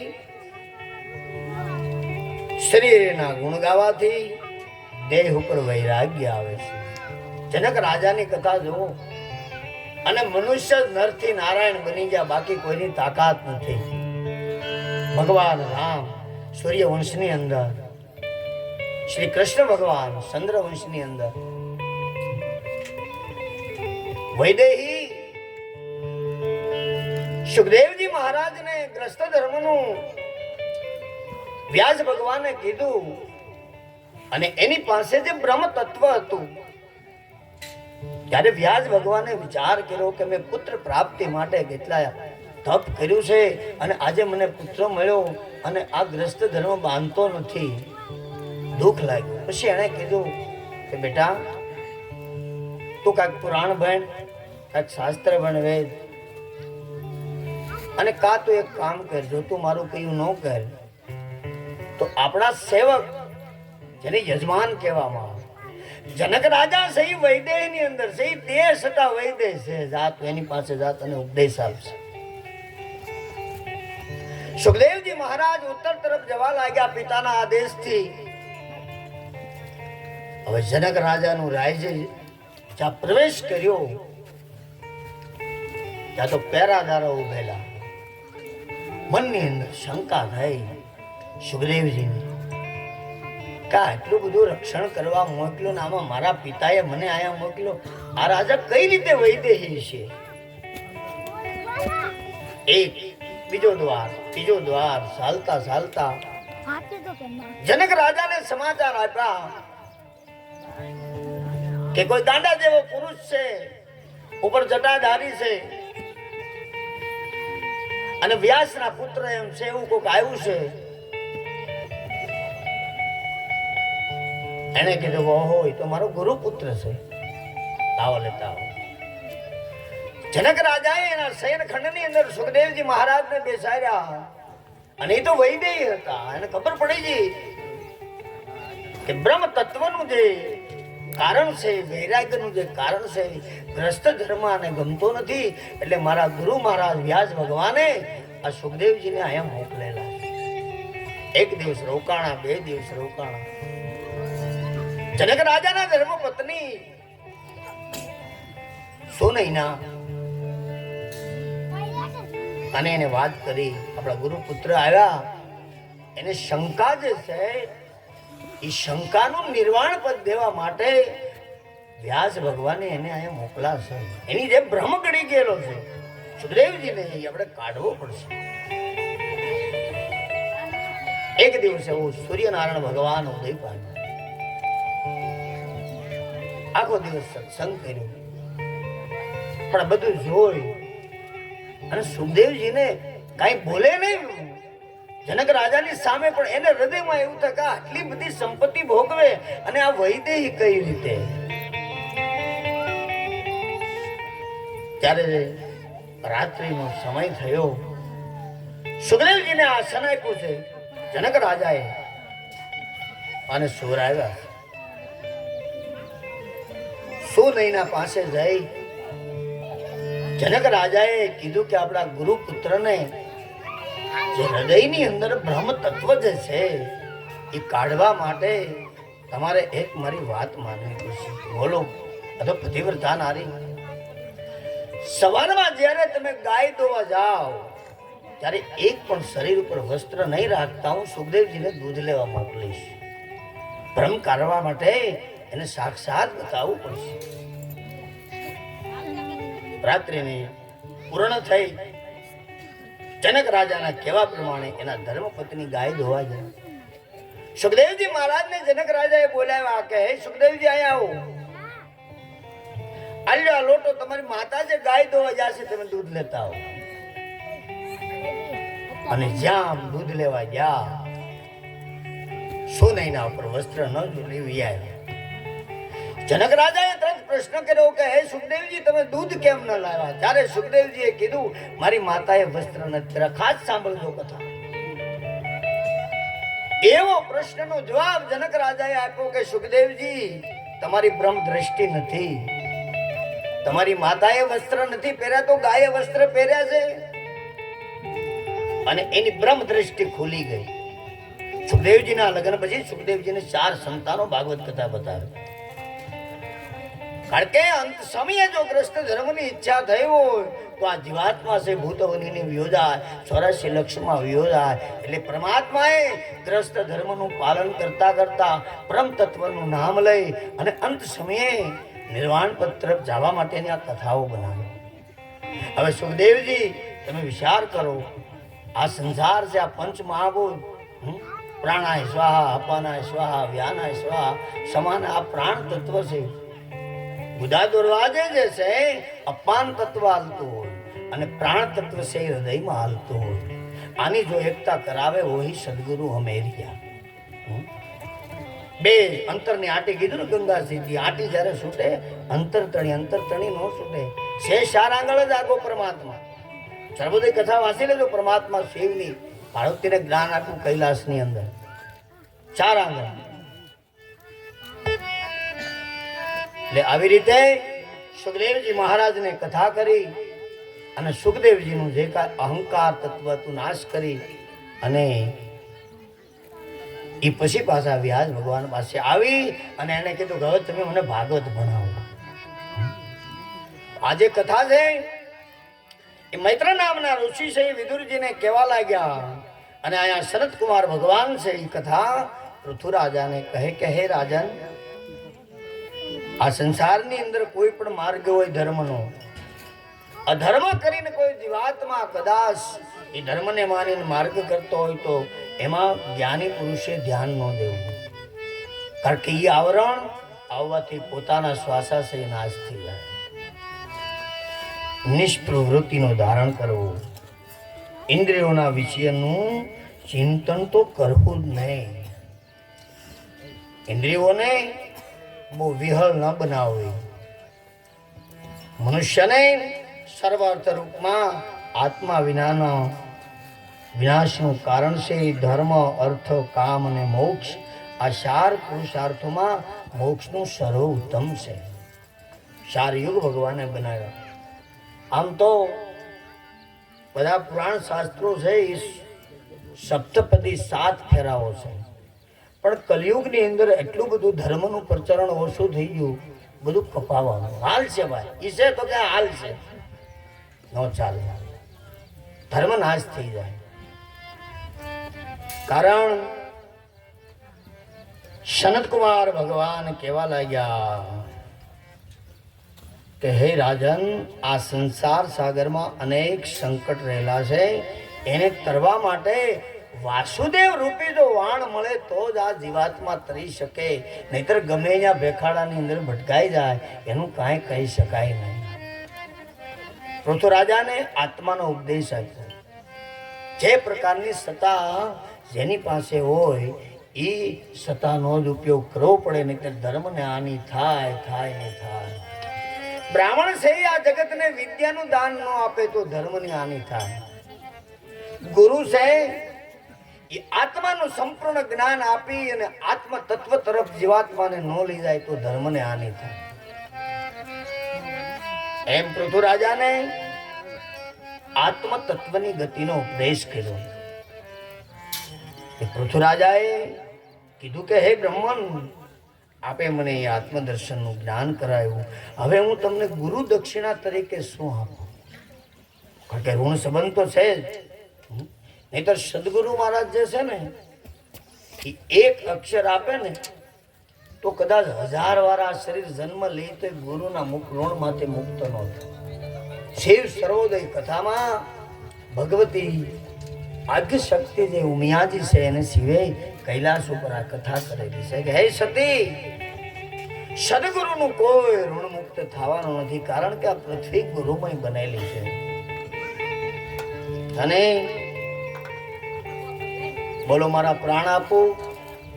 હે શરદકુમાર, મારી સ્ત્રી, મારા પુત્રો, મારું રાજ, મારું સૈન્ય ભંડાર આપ તમે કોઈ હું તમને અર્પણ કરી દઉં. કારણ કે કોણ કહી શકે કે જેને માતાનું ગર્ભ છોડાવી દે એવો જે ધર્મનો ઉપદેશ આપે એને જ બધું અર્પણ કરવાનું. જલારામ અહીંયા જ થઈ ગયા. ભોજલરામના બે શિષ્ય ગારિયાધાર તાલુકાની અંદર વાલમરામ એ નાગાજી અખાડાના અને જલારામ બાપા બે ગુરુભાઈ, એક ગ્રસ્ત ધર્મ અને એક બ્રહ્મચારી પુરુષ. તો જલારામે એની ધર્મપત્નીને આપ્યા તો એને સંયમ રૂપ પરમાત્માનું જોયું. વાલા એક અંગૂઠાનો નખ ન. શિબી રાજા આવેલા હસ્તિનાપુરની અંદર અને શિબી રાજાએ સત્યનું પાત્ર પહેર્યું એટલે ઇન્દ્ર અને ઓલાને અગ્નિને બેયને વાદ થયો કે આને આપણે હરાવી દઈએ. કોઈ પણ પ્રકારની તમે વિચાર કરો, હું હોય કે તમે હોય, ધર્મના માર્ગ ઉપર હાલશું એટલે વિઘ્ન આવશે આવશે ને આવશે. એની સહન કરવાની શક્તિ છે એ પરમાત્મા જ આપી છે, બાકી થતો નથી. હજારો માણસના ભોગ લઈ લીધા. તમે વિચાર કરો, આપણે જો ઉત્તર દિશાથી જ સાહેબ આવવાનું સમય જાતા જાતા. કારણ કે પૃથ્વીને એની ઉપર કોઈ વસ્તુનો વાંધો નથી, પણ એની ઉપર જ્યારે પાપ વધે ત્યારે બ્રહ્માજીને પુકાર કરે કે હે બ્રહ્માજી, હવે હું આ ભાર સહન કરી શકતી નહીં. આ પબ્લિક રહેશે એનો મને ભાર નથી લાગતો, પણ આ જગતની અંદર જે જીવાત્માઓ છે જે પાપ કરે છે એની પાછળ પુણ્ય બંધ થઈ જાય એનો મને પાપ લાગે એટલે મારે ક્યારેક હલવું પડે. ધરતી કપ આવે ને કેટલાય મરી જાય. તમે જો 2 વિભાગ પાડી દીધા સીનમાં, આખી ખાય કરી નાખી, 2 વિભાગ જ પાડી દીધા. આવો ધરતી કપ તમે જુઓ, એકદમ રાક્ષસી વૃત્તિ. સારું ખાવું નહીં, સારું પીવું નહીં, કોઈ ઈશ્વર પ્રત્યેનો ભાવના નહીં, કોઈ ધૂન નહીં, કોઈ કીર્તન નહીં. આ તો બડે ભાગ્ય શ્રી કૃષ્ણ ભગવાનના મંદિર ગમે ત્યાં હોય, પણ રટણ તો આપણા ગામમાં કર્યું ને ભગવાને. મેં ઘણા મહાપુરુષોને ભવાની વિશે જાણ્યું, પણ એને મને જવાબ ન આપ્યો. એક સંત મને એવા મળ્યા અને મેં એને પૂછ્યું, કારણ કે હું દેવી ભાગવત કથાનો આચાર્ય હતો 2001ની સાલનો. એને કીધું કે જે ભવાની છે એનો કોઈ ઉલ્લેખ તમને જાણવા નહીં મળે. એક જ ઠેકાણે ભાગવત કથામાં છે. કારણ કે જ્યારે વૃક્ષમણીનું હરણ કરવું હતું ત્યારે જે આપણું કત્પર ગામ છે, કંતાપુરી નગરી, ત્યારે ભવાનીની સાક્ષીમાં એનું જે હરણ થયું એ કૃષ્ણ ભગવાને ભવાનીને અહીંયા પ્રગટ કરેલા છે. બાકી આનો જે ઉલ્લેખ નથી.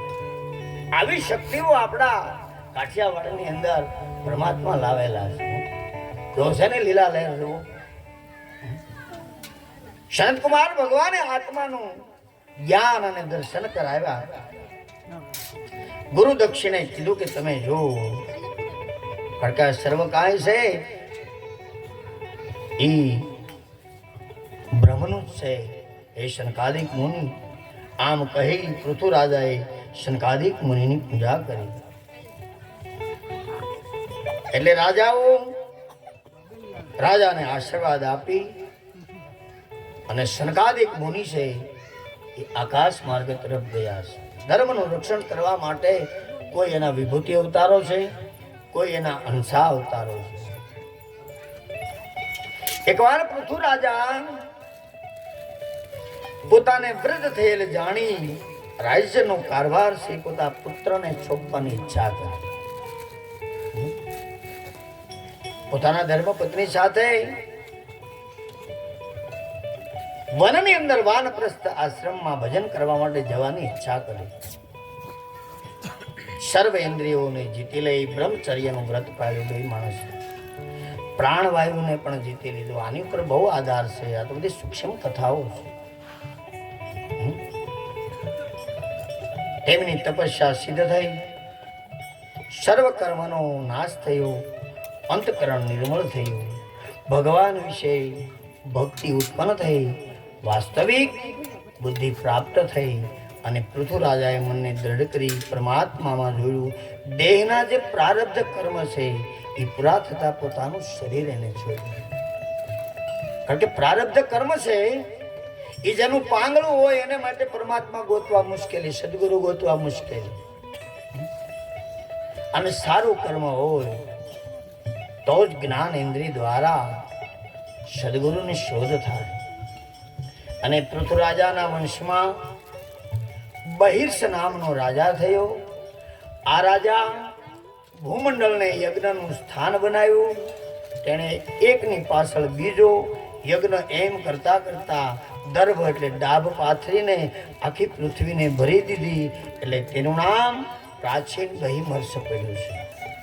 દર્ભ છે ને બહુ મહત્વની વસ્તુ છે. દર્ભની જે કથા છે એ કૃષ્ણ ભગવાને ગરુડજીને કીધેલી કે દર્ભ છે એ મૂળિયા હોતો હોય તો જ પિતૃનું કાર્ય થઈ શકે, નહીં કાર્ય થઈ શકે નહીં. દર્ભની અંદર બ્રહ્મા, વિષ્ણુ ને મહેશ ત્રણેયનો એની અંદર વિસ્તાર કરવામાં આવેલો છે. આમ કે આમ તોડી નાખો એટલે એક દેવ છે નોખા પડી જાય. અને દર્ભ સિવાય પિતૃનું કોઈ દી કાર્ય પૂર્ણ ન થાય. એટલે આ દર્ભને પાથરી પિતૃઓને રાજી કર્યા અને આખી પૃથ્વી ભરી દીધી. એટલે એનું નામ બૃહર્ષિ પડ્યું. પ્રાચીન બહર્ષિ રાજાએ સમુદ્રની પુત્રી સતદુદ્રી અને પરવાળીથી ને 10 પુત્ર એને ઉત્પન્ન થયા. આ રાજાને એવું સર્વર નામ વ્રત સમાન હોવાથી એ પ્રચેતા કહેવાના. પ્રચેતાઓની કથા ભગવાન મૈત્ર નામના ઋષિ વિદુરજીને કહેવા લાગ્યા કે આ પ્રચેતાઓ તપસ્યા કરવા પશ્ચિમ દિશા તરફ ગયા. રસ્તામાં એને એક સરોવર જોયું. આ સરોવરમાંથી સુંદર સંગીત અવાજ સાંભળીને પ્રચેતાઓ આશ્ચર્ય પામ્યા.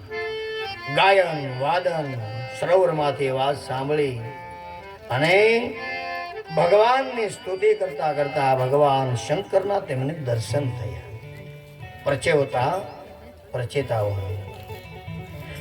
પ્રચેતાઓએ એમને પ્રણામ કર્યા. ભગવાન શંકરે તેમને કીધું કે હે પ્રચેતાઓ, તમારું કલ્યાણ થાઓ.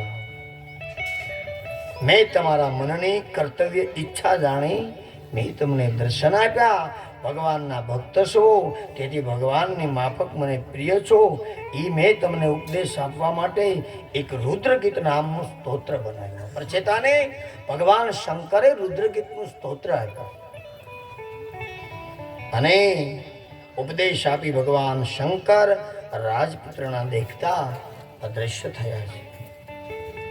સર્વ પ્રચેતાઓ રુદ્રગીતનો પાઠ કરતા એને 10,000 વર્ષ સુધી જળમાં તપસ્યા કરી. જો તમે 10,000 વર્ષ સુધી જેની તપસ્યા હોય એની આયુષ કેટલી હશે એ તમે વિચાર.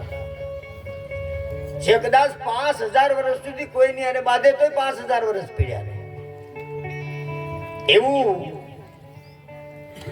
શિવ પુરાણની કથામાં ભીમેશ્વર જ્યોતિર્લિંગની જે કથા છે એની જે કથા, એક વખત ભગવાન વિષ્ણુએ રાક્ષસોને મારવાનું કાર્ય કર્યું. હવે એમાં એ રાક્ષસોની અંદર કર્કટી નામની જે રાક્ષસી છે એ સહ્યાદ્રી નામના પર્વતમાં છુપાઈ છે અને બધા રાક્ષસોને મારી નાખ્યા.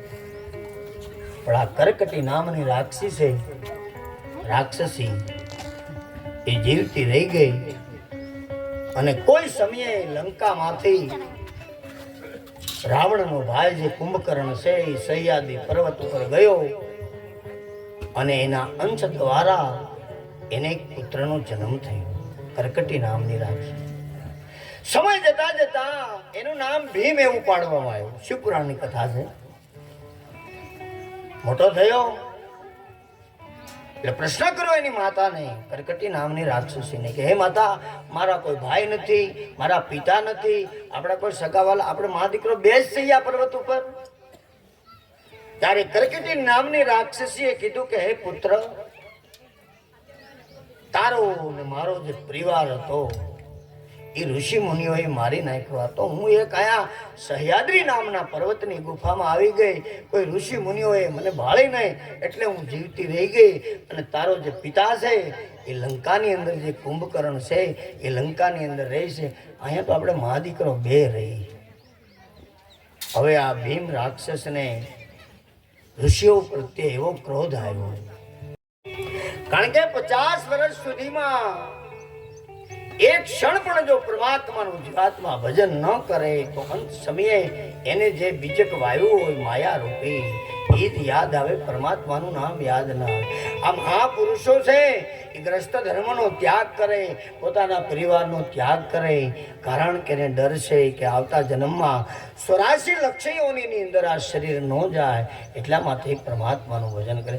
10-10 હજાર વર્ષની જે આયુષ્ય છે એનું તો પૂર્ણ ભજન છે. ગમે ત્યારે પરમાત્માને એને જન્મ દેવો પડે માનવ શરીરમાં. હવે આ સંડવેગ નામનો જે રાજા છે ગાંધર્વ, એના અનુસરની સાથે પુરંજન રાજાનું નગર લૂંટવા આવ્યો. એ નગરીમાં રક્ષણ કરનાર નાગ દેવતાએ એકલાએ 720 ગાંધર્વો સામે 100 વર્ષ સુધી એને યુદ્ધ કર્યું, કારણ કે નાગ એનું રક્ષણ કરનાર હતો. અને આવી રીતે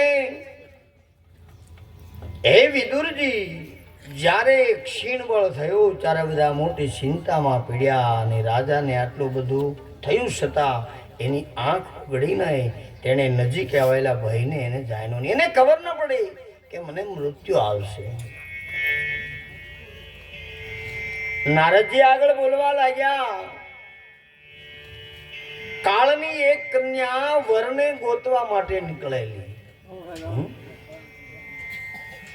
કાળની એક દીકરી એને ઈચ્છા કરી કે મારા ગ્રસ્ત ધર્મ બાંધવો છે. ત્રણેય લોકની અંદર ભટકતી ભટકતી કોઈ પસંદ ન કર્યું. હે રાજન, દુર્ભાગ્યને લીધે દુર્ભાગા નામે ઓળખાવા લાગી. કોણ? કાળની દીકરી. એને કોઈ ના મળ્યું, દુર્ભાગ્ય એના, એટલે એનું નામ બદલાવી નાખ્યું. એનું નામ દુર્ભાગા પાડી દીધી. આ કન્યાએ મને વરવાની ઈચ્છા કરી. મેં એનો અનાદર કર્યો એટલે એને મને પણ શ્રાપ આપ્યો. તેને પવન રાજા પાસે મોકલી અને આ રાજા પાસે જે કન્યાએ તેમને પતિ તરીકે સ્વીકારવાની માગણી કરી. ત્યારે ઈ રાજાએ તેને બહેન બનાવી અને કહ્યું કે હું સમગ્ર લોકને પતિ તરીકે ભોગવ. તું મારા ભાઈ પ્રજવાર સાથે, મારી સેના સાથે આ લોકની અંદર ફર્યા કરે. અને બધે નાજ પાડવામાં આવેલી છે. ભય નામના પવન રાજાના સૈનિકો પ્રજવાર અને કાળકન્યા સાથે પૃથ્વી પર ફરવા લાગ્યા. દુર્ભાગા નામની એક દિવસ પુરંજનની નગરીને ઘેરી લીધી, કારણ કે કાળ આવે પછી આ શરીરની કોઈ તાકાત નથી કાંઈ કરી શકે. ભાત પીરસાઈ જાય એટલે સમજી લેવું પડે કે હવે પછી કોઈ વસ્તુ કાંઈ આવશે નહીં. ઉંમર થઈ જાય અને પરમાત્મા આવે, નાની નાની ચીઠીઓ લખવા માંડે એટલે સમજી લેવાનું કે હવે એ તરફ જાય. હવે આ કાળ કન્યા એને પુરંજનને પકડ્યો. કેટલી સંપત્તિ, કેટલા દીકરા, એના દીકરા, અને એટલા બધો મોહમાં પડીને ભગવાનનું નામ લીધું નહીં અને બધું હાય ભાઈ બનાવેલું ને એમાં કાળ આવ્યો કે આ તારું જ્યાં કાંઈ છે. કાળકન્યાએ પુરંજનનું બાવડું પકડ્યું. એ નગરને ભોગવવા લાગી. યુવાનોના નગરીમાં જઈ અને દુઃખ દેવા લાગી. આ સંપત્તિનું ધન છે એ આવી જ હોય તો આપણું પોતાનું ધર્મનું જે ધન છે એને નાશ કરી નાખે. પુરંજનને પેલી કાળ કન્યા વળગી એટલે એની બુદ્ધિનો નાશ થયો. જ્યારે બુદ્ધિનો નાશ થઈ જાય ત્યારે પરમ તત્વ નાશ થઈ જાય. એ નગરી બધી છિન્ન ભિન્ન થઈ ગઈ. પ્રજવારે ત્યાં આવી નાખી, નગરી બાળીને ભસ્મ કરી નાખી. નગરવાસીઓ અને પુરંજનનું પુત્ર અને પૌત્રાદિ સાથે સંતાપ કરવા લાગ્યા. પુત્રાદી અને સ્ત્રીઓએ પણ પુરંજનને તજી દીધો. એ કે હવે આની પાસે કાંઈ રૂ નથી, આખી માં સંપત્તિ વહી ગઈ, હવે આવો સ્વાર્થ કર્યો એને સંતાનો. પુરંજન છે ભવિષ્યની ચિંતા કરવા લાગ્યું, પણ બાજી તો હારી ગયો. 50, 60, 70 વર્ષ સુધી એને આ જગત વાલું લાગ્યું. જાગૃત સપનું સુષુપ્તિ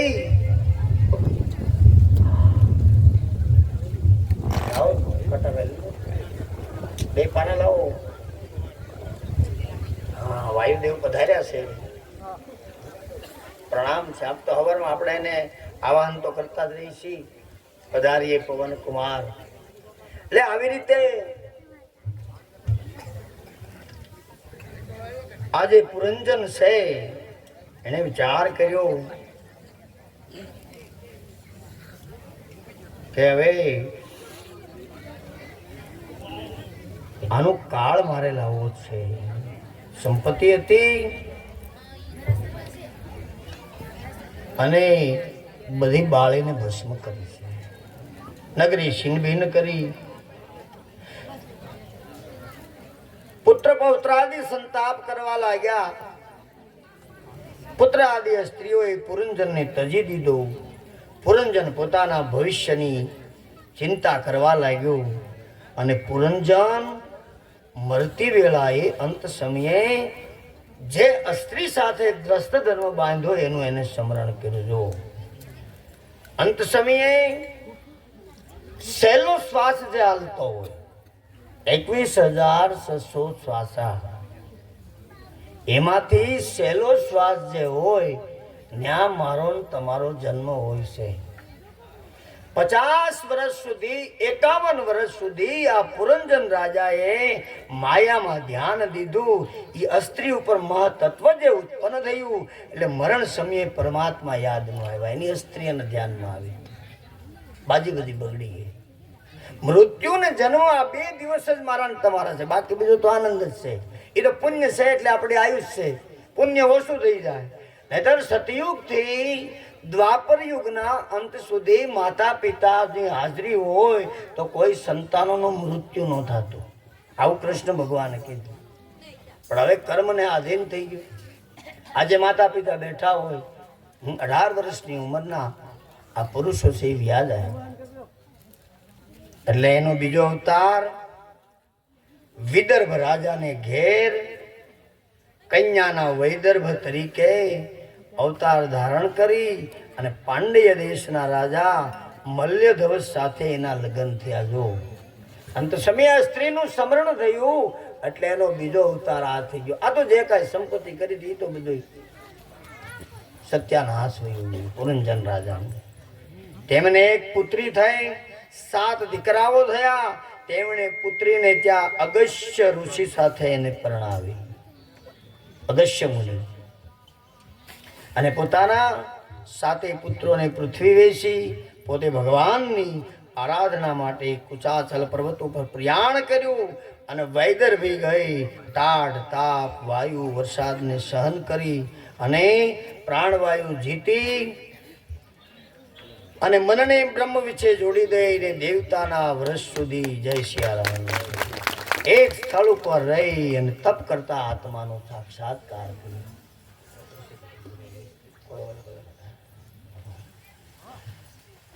દેવતાના 100 વર્ષ સુધી એને તપસ્યા કરી. આમ સંસારથી વિરામ પામ્યો. વૈદર્ભ છે પતિના શરીરને અગ્નિદાહ આપવા માટે કાષ્ઠની ચિતા બનાવી અને પતિના શરીરને અગ્નિદાહ આપી અને પોતે પાછળ બળી મરવા તૈયાર થયેલી છે. બળી મરવા તૈયાર થઈ અને આવી રીતે આ નારદજી જે કથા છે એ કરતા હતા અને એને વિચાર કર્યો બળી મરવાનો. ચિતા ઉપર જઈ ચડવા ગઈ ત્યાં એક આત્મજ્ઞાની બ્રાહ્મણ છે એ રાજાનો મિત્ર હતો અને એ અચાનક આવી ચડ્યો એટલે રાણીને સાત્વંતન આપ્યું કે હે મિત્ર, હું તારો જૂનો મિત્ર છું અને આપણે બંને માન સરોવરમાં રહેનારા હંસો છે. મરવાની તૈયારી થઈ. જો મૃત્યુ છે થોડુંક બાકી હોય તો કોઈ ના કોઈ આવી જાય. આપણે બંને માન સરોવરમાં રહેનારા હંસ છે. વિષય સુખની ઈચ્છા થતા તું મને છોડીને પૃથ્વી પર વયો ગયો હતો અને તને તો બહુ સંપત્તિ મળી ગઈ અને મને કાંઈ મળ્યું નહીં. આપણે બે મિત્ર હારે હતા એ ઓળખી ગયો.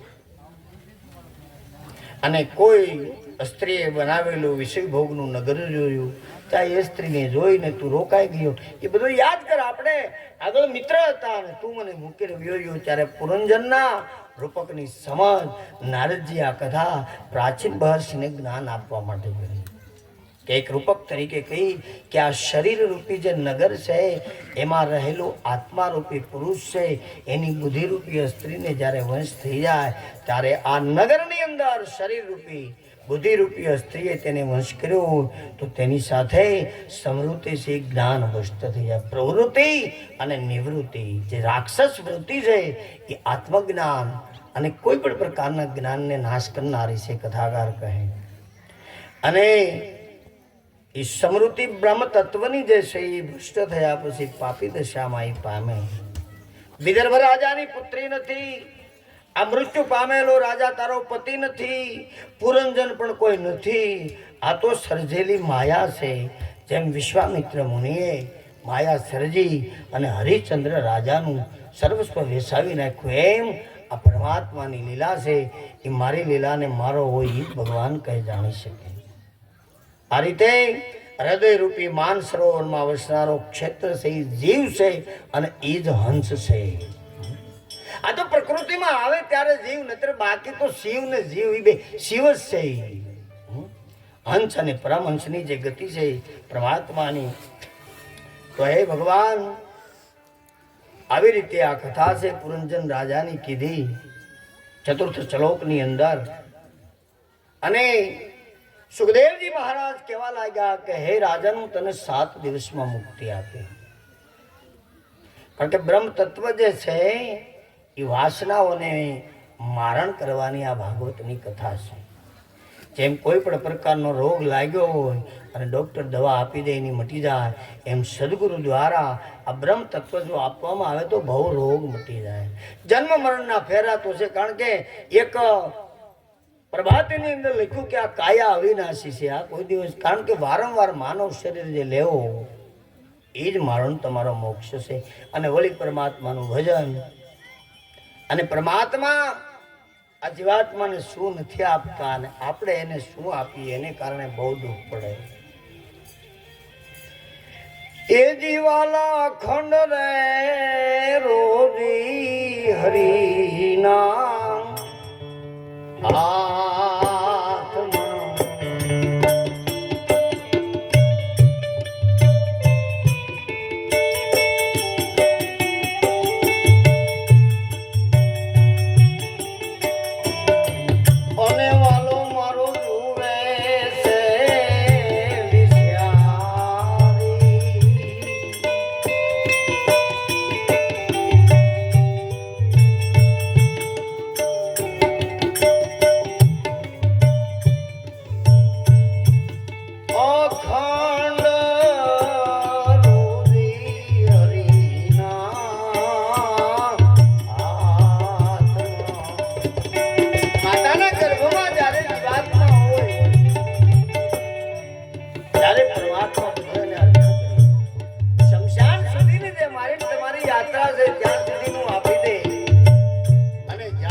પરમાત્મા છે. સવારમાં સૂર્યનારાયણ ભગવાન ઉગે, પાપી હોય તો ભલે ને પુણ્યશાળી હોય તો ભલે, એક હરકો પ્રકાશ એને ભગવાન કહેવાય. 5 રૂપિયા આપીને કોકનું 10 રૂપિયાનું ખિસ્સું કાપી લેવું એ ભગવાન થોડો થઈ શકે. આવી રીતે નારદ મુનિએ આ કથી બધાને કહી અને વિદુરજીને મૈત્ર નામના ઋષિએ આ કથા કરી. આત્મા પરમાત્માનો જે બોધ છે, જીવને અંશે પરમાત્માએ બોધ આપ્યો એટલે સ્પષ્ટ થયું, જ્ઞાન થયું કે અહમ બ્રહ્મ અસ્મસી, હું પોતે જ પરમાત્મા છું. એ ગોતવા માટે કેટલો સમય વિયો જાય. જે માતાના ગર્ભમાં પરમાત્માને જે કોલ આપેલો શબ્દ બ્રહ્મ છે, शब्द आर है शब्द पार है, शब्द की वो ही ढमढेरिया. इस संसार में वो शब्द की ओळख करावे वो ही सदगुरु मेरिया. પાતાળ થી આકાશ સુધીનો જે વિસ્તાર છે એની અંદર શબ્દ છે. નારદજી કહે, એ રાજન, આ પુરંજન કથા તમને મેં આધ્યાત્મિક જ્ઞાન આપ્યું અને આ પ્રાચીન બહેરજીએ કીધું કે હે ભગવાન, અમે તમારું વચન સમજી શીખ્યા નથી. જો કર્મ ઇન્દ્રિયનો જ્યારે દાસ બની જાય આ જીવ, એની સામે કોઈ જીવાત્મા આવે, મહાપુરુષ આવે, છતાં એની દ્રષ્ટિમાં પાપને કારણે એને ઓળખી શકતો નથી. એને કીધું, આ તમે બધી આવું જ્ઞાન આપ્યું, અમને કઈ ખબર ન પડી, હવે તો વિચાર કરો. એટલે આધ્યાત્મિક વેતાઓ જે સમજે છે, અમે તો કર્મથી મોહિત થયેલી છે. કર્મ એવા કર્મ કર્યા છે જીવાત્માએ કે એને પરમાત્મા તરફ જવાની ઈચ્છા નથી. નારદજી પૂર્વની કથા જે પુરંજનની કીધી તેને જીવ અને જે સ્ત્રી એને બુદ્ધિ જેનો આશરો કરી આ જીવ છે, આ શરીરમાં ઇન્દ્રિયો દ્વારા સર્વ વિષયોને ભોગવે છે. સરસ છે જીભ ઉપર છે, બાકી ગળાથી નીચે ઉતરી જાય પછી તો નરક જ છે. પણ એ જે તત્વ પડેલા છે શરીરની અંદર, એ ઉત્પત્તિ સ્થિતિ લઈ કર્યા કરે. ઘડીક કે મારે ગળ્યું ખાવું, ઘડીક કે મારે ઘડીક કે આ નથી હારું. આ જે સંશય છે એ સંશયને કારણે અંત સમયે પરમ તત્વનું ધ્યાન આપણેથી નથી. 24 કલાક પરમાત્માએ આપી, પણ આપણેથી 20 મિનિટ પરમાત્માનું ધ્યાન નથી થતું. છતાં ઈશ્વર બહુ આપણી માથે એવો ભાવ રાખે છે કે મને તમને સંપૂર્ણ જ્ઞાન ઇન્દ્રિય આપી, સંપૂર્ણ કર્મ ઇન્દ્રિય આપી, શરીર સારું આપ્યું, સુખ આપ્યું, છતાં જો કાંઈ કરતા નથી તો પરમાત્માએ આપણી ઉપર ભાવ કરી અને મને તમને માનવ શરીર આપ્યું.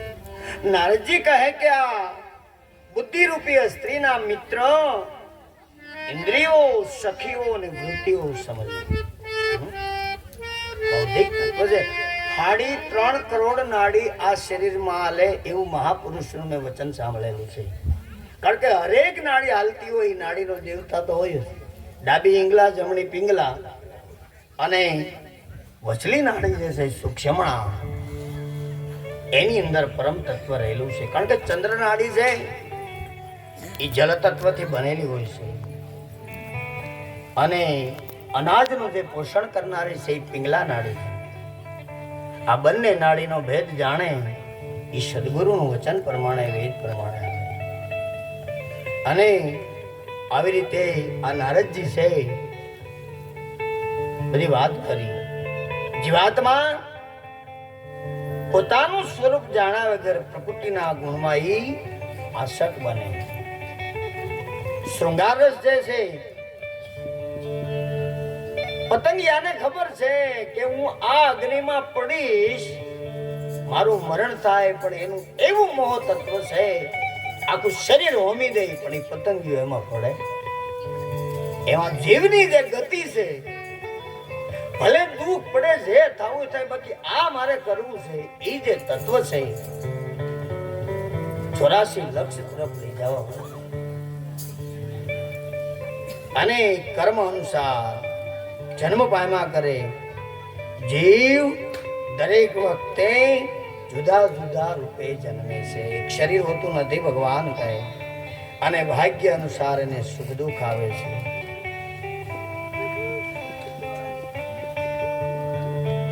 ભગવાન એકાદ દુઃખ તો રહેવાનું જ છે. પરમાત્મા કહે જીવનો દુઃખથી છુટકારો થતો નથી ને દુઃખજનક કર્મ દૂર કરવા કર્મ નહીં પણ જ્ઞાન હોવું જોઈએ.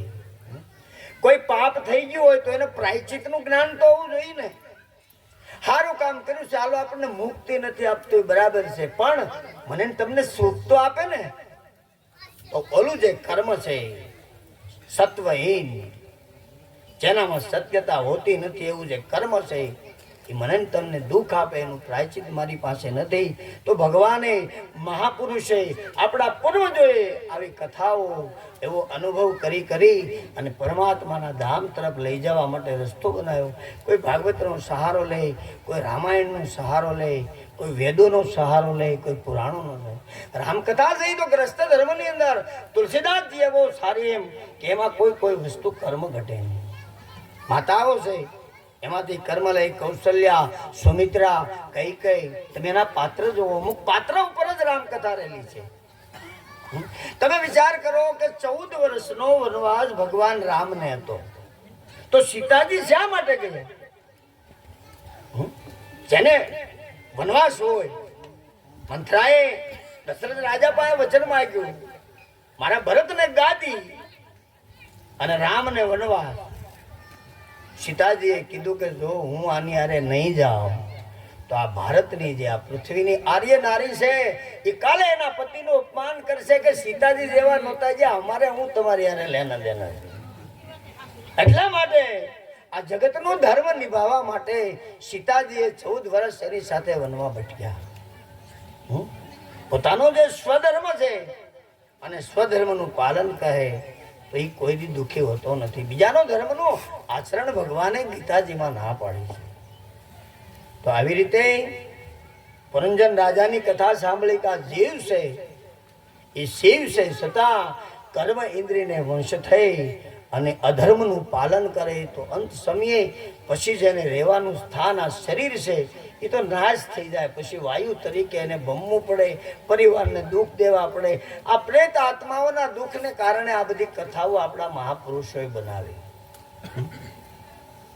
અને પ્રેત આત્મા જ્યાં સુધી સુખ ન પામે ત્યાં સુધી કુટુંબ પરિવાર પણ સુખ ન પામે. હે રાજન, વૈદિક કર્મ છે એ આસક્ત ન થવું, કારણ અજ્ઞાનને લીધે જે કર્મ હાચા જણાય એ લોકો વેદની કર્મ પરાયણ કહે. વેદનું જે રહસ્ય જાણે એ હું યજ્ઞ કરનાર છું, જ્ઞાન રૂપી સાસુ જે સ્વરૂપ જાણતા નથી. આ જે છે આ શરીરનું નામ એ કોણે પાડ્યું? આપણા માતા પિતા હે ને, ઓળખાણ માટે. પણ આપણું જે નામ હું છે એ જ્યારે સદગુરુ મહારાજ ઓળખાવે ત્યારે આ જીવાત્મા છે એ ધર્મને માર્ગે ચડે. પછી કદાચ 5 વીઘા જમીન માતા પિતા આપીને વ્યાઈ ગયા હોય ને એમાં કઈ વાવી એની તો એ તો પડી રહે. કદાચ સદગુરુ હે ગુરુ મળે ભલે બ્રહ્મા જેવા, તોય રાવણ એવા ને એવા. જેને જેને સદગુરુ મળ્યા એ ભજન નથી કરતા એવું નથી, પણ સદગુરુ સિવાય કોઈ અવતારમાં માનવ શરીર ધારણ કરવું પડશે, પરમાત્માનું ભજન કરવું પડશે, પછી મારીને તમારી ગોલોક તરફ ગતિ થશે એવું ભાગવત કથાકાર કહે. અને આવી રીતે જ્ઞાનનું જે સાચું સ્વરૂપ સમજ્યા વગર હે રાજન, જેનાથી શ્રી હરિ પ્રસન્ન થાય તેને જ્ઞાન તેને કહેવાય, અને જેનાથી શ્રી હરિ વિશે બુદ્ધિ સ્થિર થાય એવી રીતે આ બધી કથાઓ છે. એક વખત મૃગ બગીચામાં નાના નાના કુણા કુણા અંકુરોને ચારે બાજુથી ખાતો હતો. એ વિદુરજી તેની સાથે જે ઇન્દ્રિયો રૂપી મૃગલી છે ફરતા ફરતા ફરતા બમરાના ગુંજાવરમાં આસક્ત બની ગઈ. આપણે આસક્ત બનવાનું છે, પણ આની અંદર નવ નાદ રહેલા છે. સંસારની અંદર જો જીવાત્મા આસક્ત બને તો એને માટે પાછું પરમ તત્વનું જ્ઞાન પ્રાપ્ત કરવું બહુ મુશ્કેલી વાળું છે. કારણ કે નવનાદ છે એમાં પહેલો ઘોષનાદ, બીજો કાશ્યનાદ, એવો છઠ્ઠો નાદ ત્યાં ભગવાન શ્રી કૃષ્ણ વંશનાદ જેને કહેવામાં આવે, જાણાનંદ જાણાનંદ જાલેરી 24 કલાક શરૂ છે. આજે હું તમે સુઈ જાય તો આપણને જગાડનાર કોણ? આખા દીમાં 2 વાર ઈચ્છા કરવી. આ શરીરની અંદર જે અનાજ નાખી દી તો એને પચાવનાર કોણ? એનું લોહી બનાવનાર કોણ? કોઈ નહીં. હું તમે આ માયા મને કઈ યાદ નથી.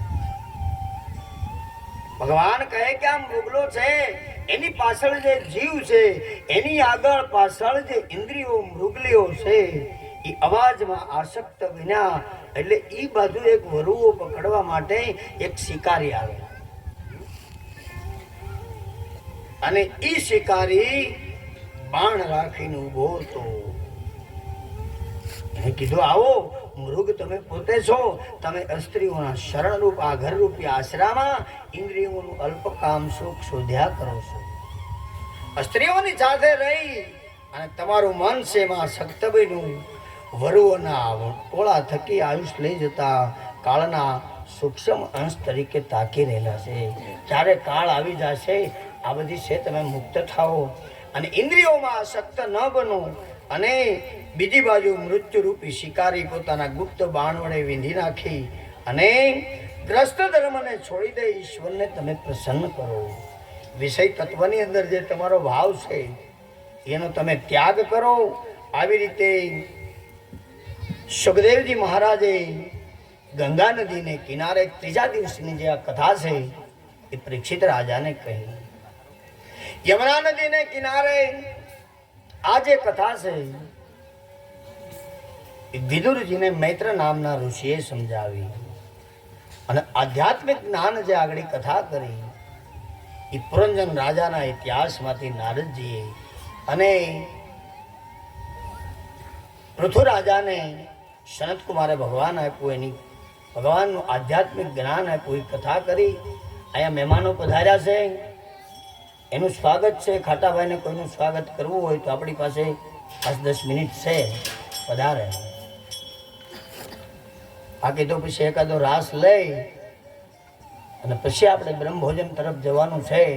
અને કોઈ પ્રસાદ લીધા વગર જવાનું નથી, બધા શ્રોતાઓનો.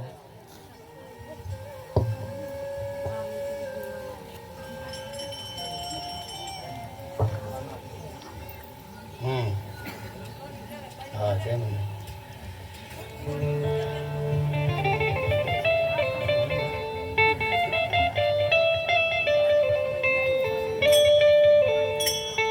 ચાલો રાસ લેવો બતાવો, આપણે પછી સ્વાગત કરશે ને કરવું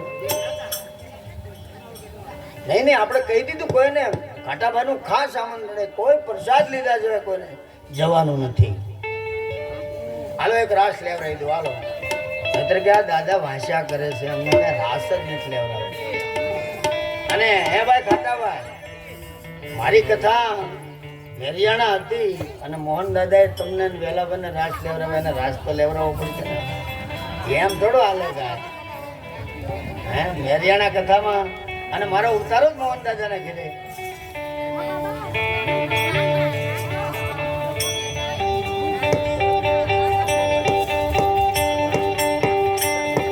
ભજન એક સતનામનું કાર્ય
સતનામ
હરિયાણાથી મહેમાન આવ્યા એ બધા ઊભા થાય ઘરે જય હો કાકાભાઈ નું માન રાખી અને થોડી વાર રાત લઈ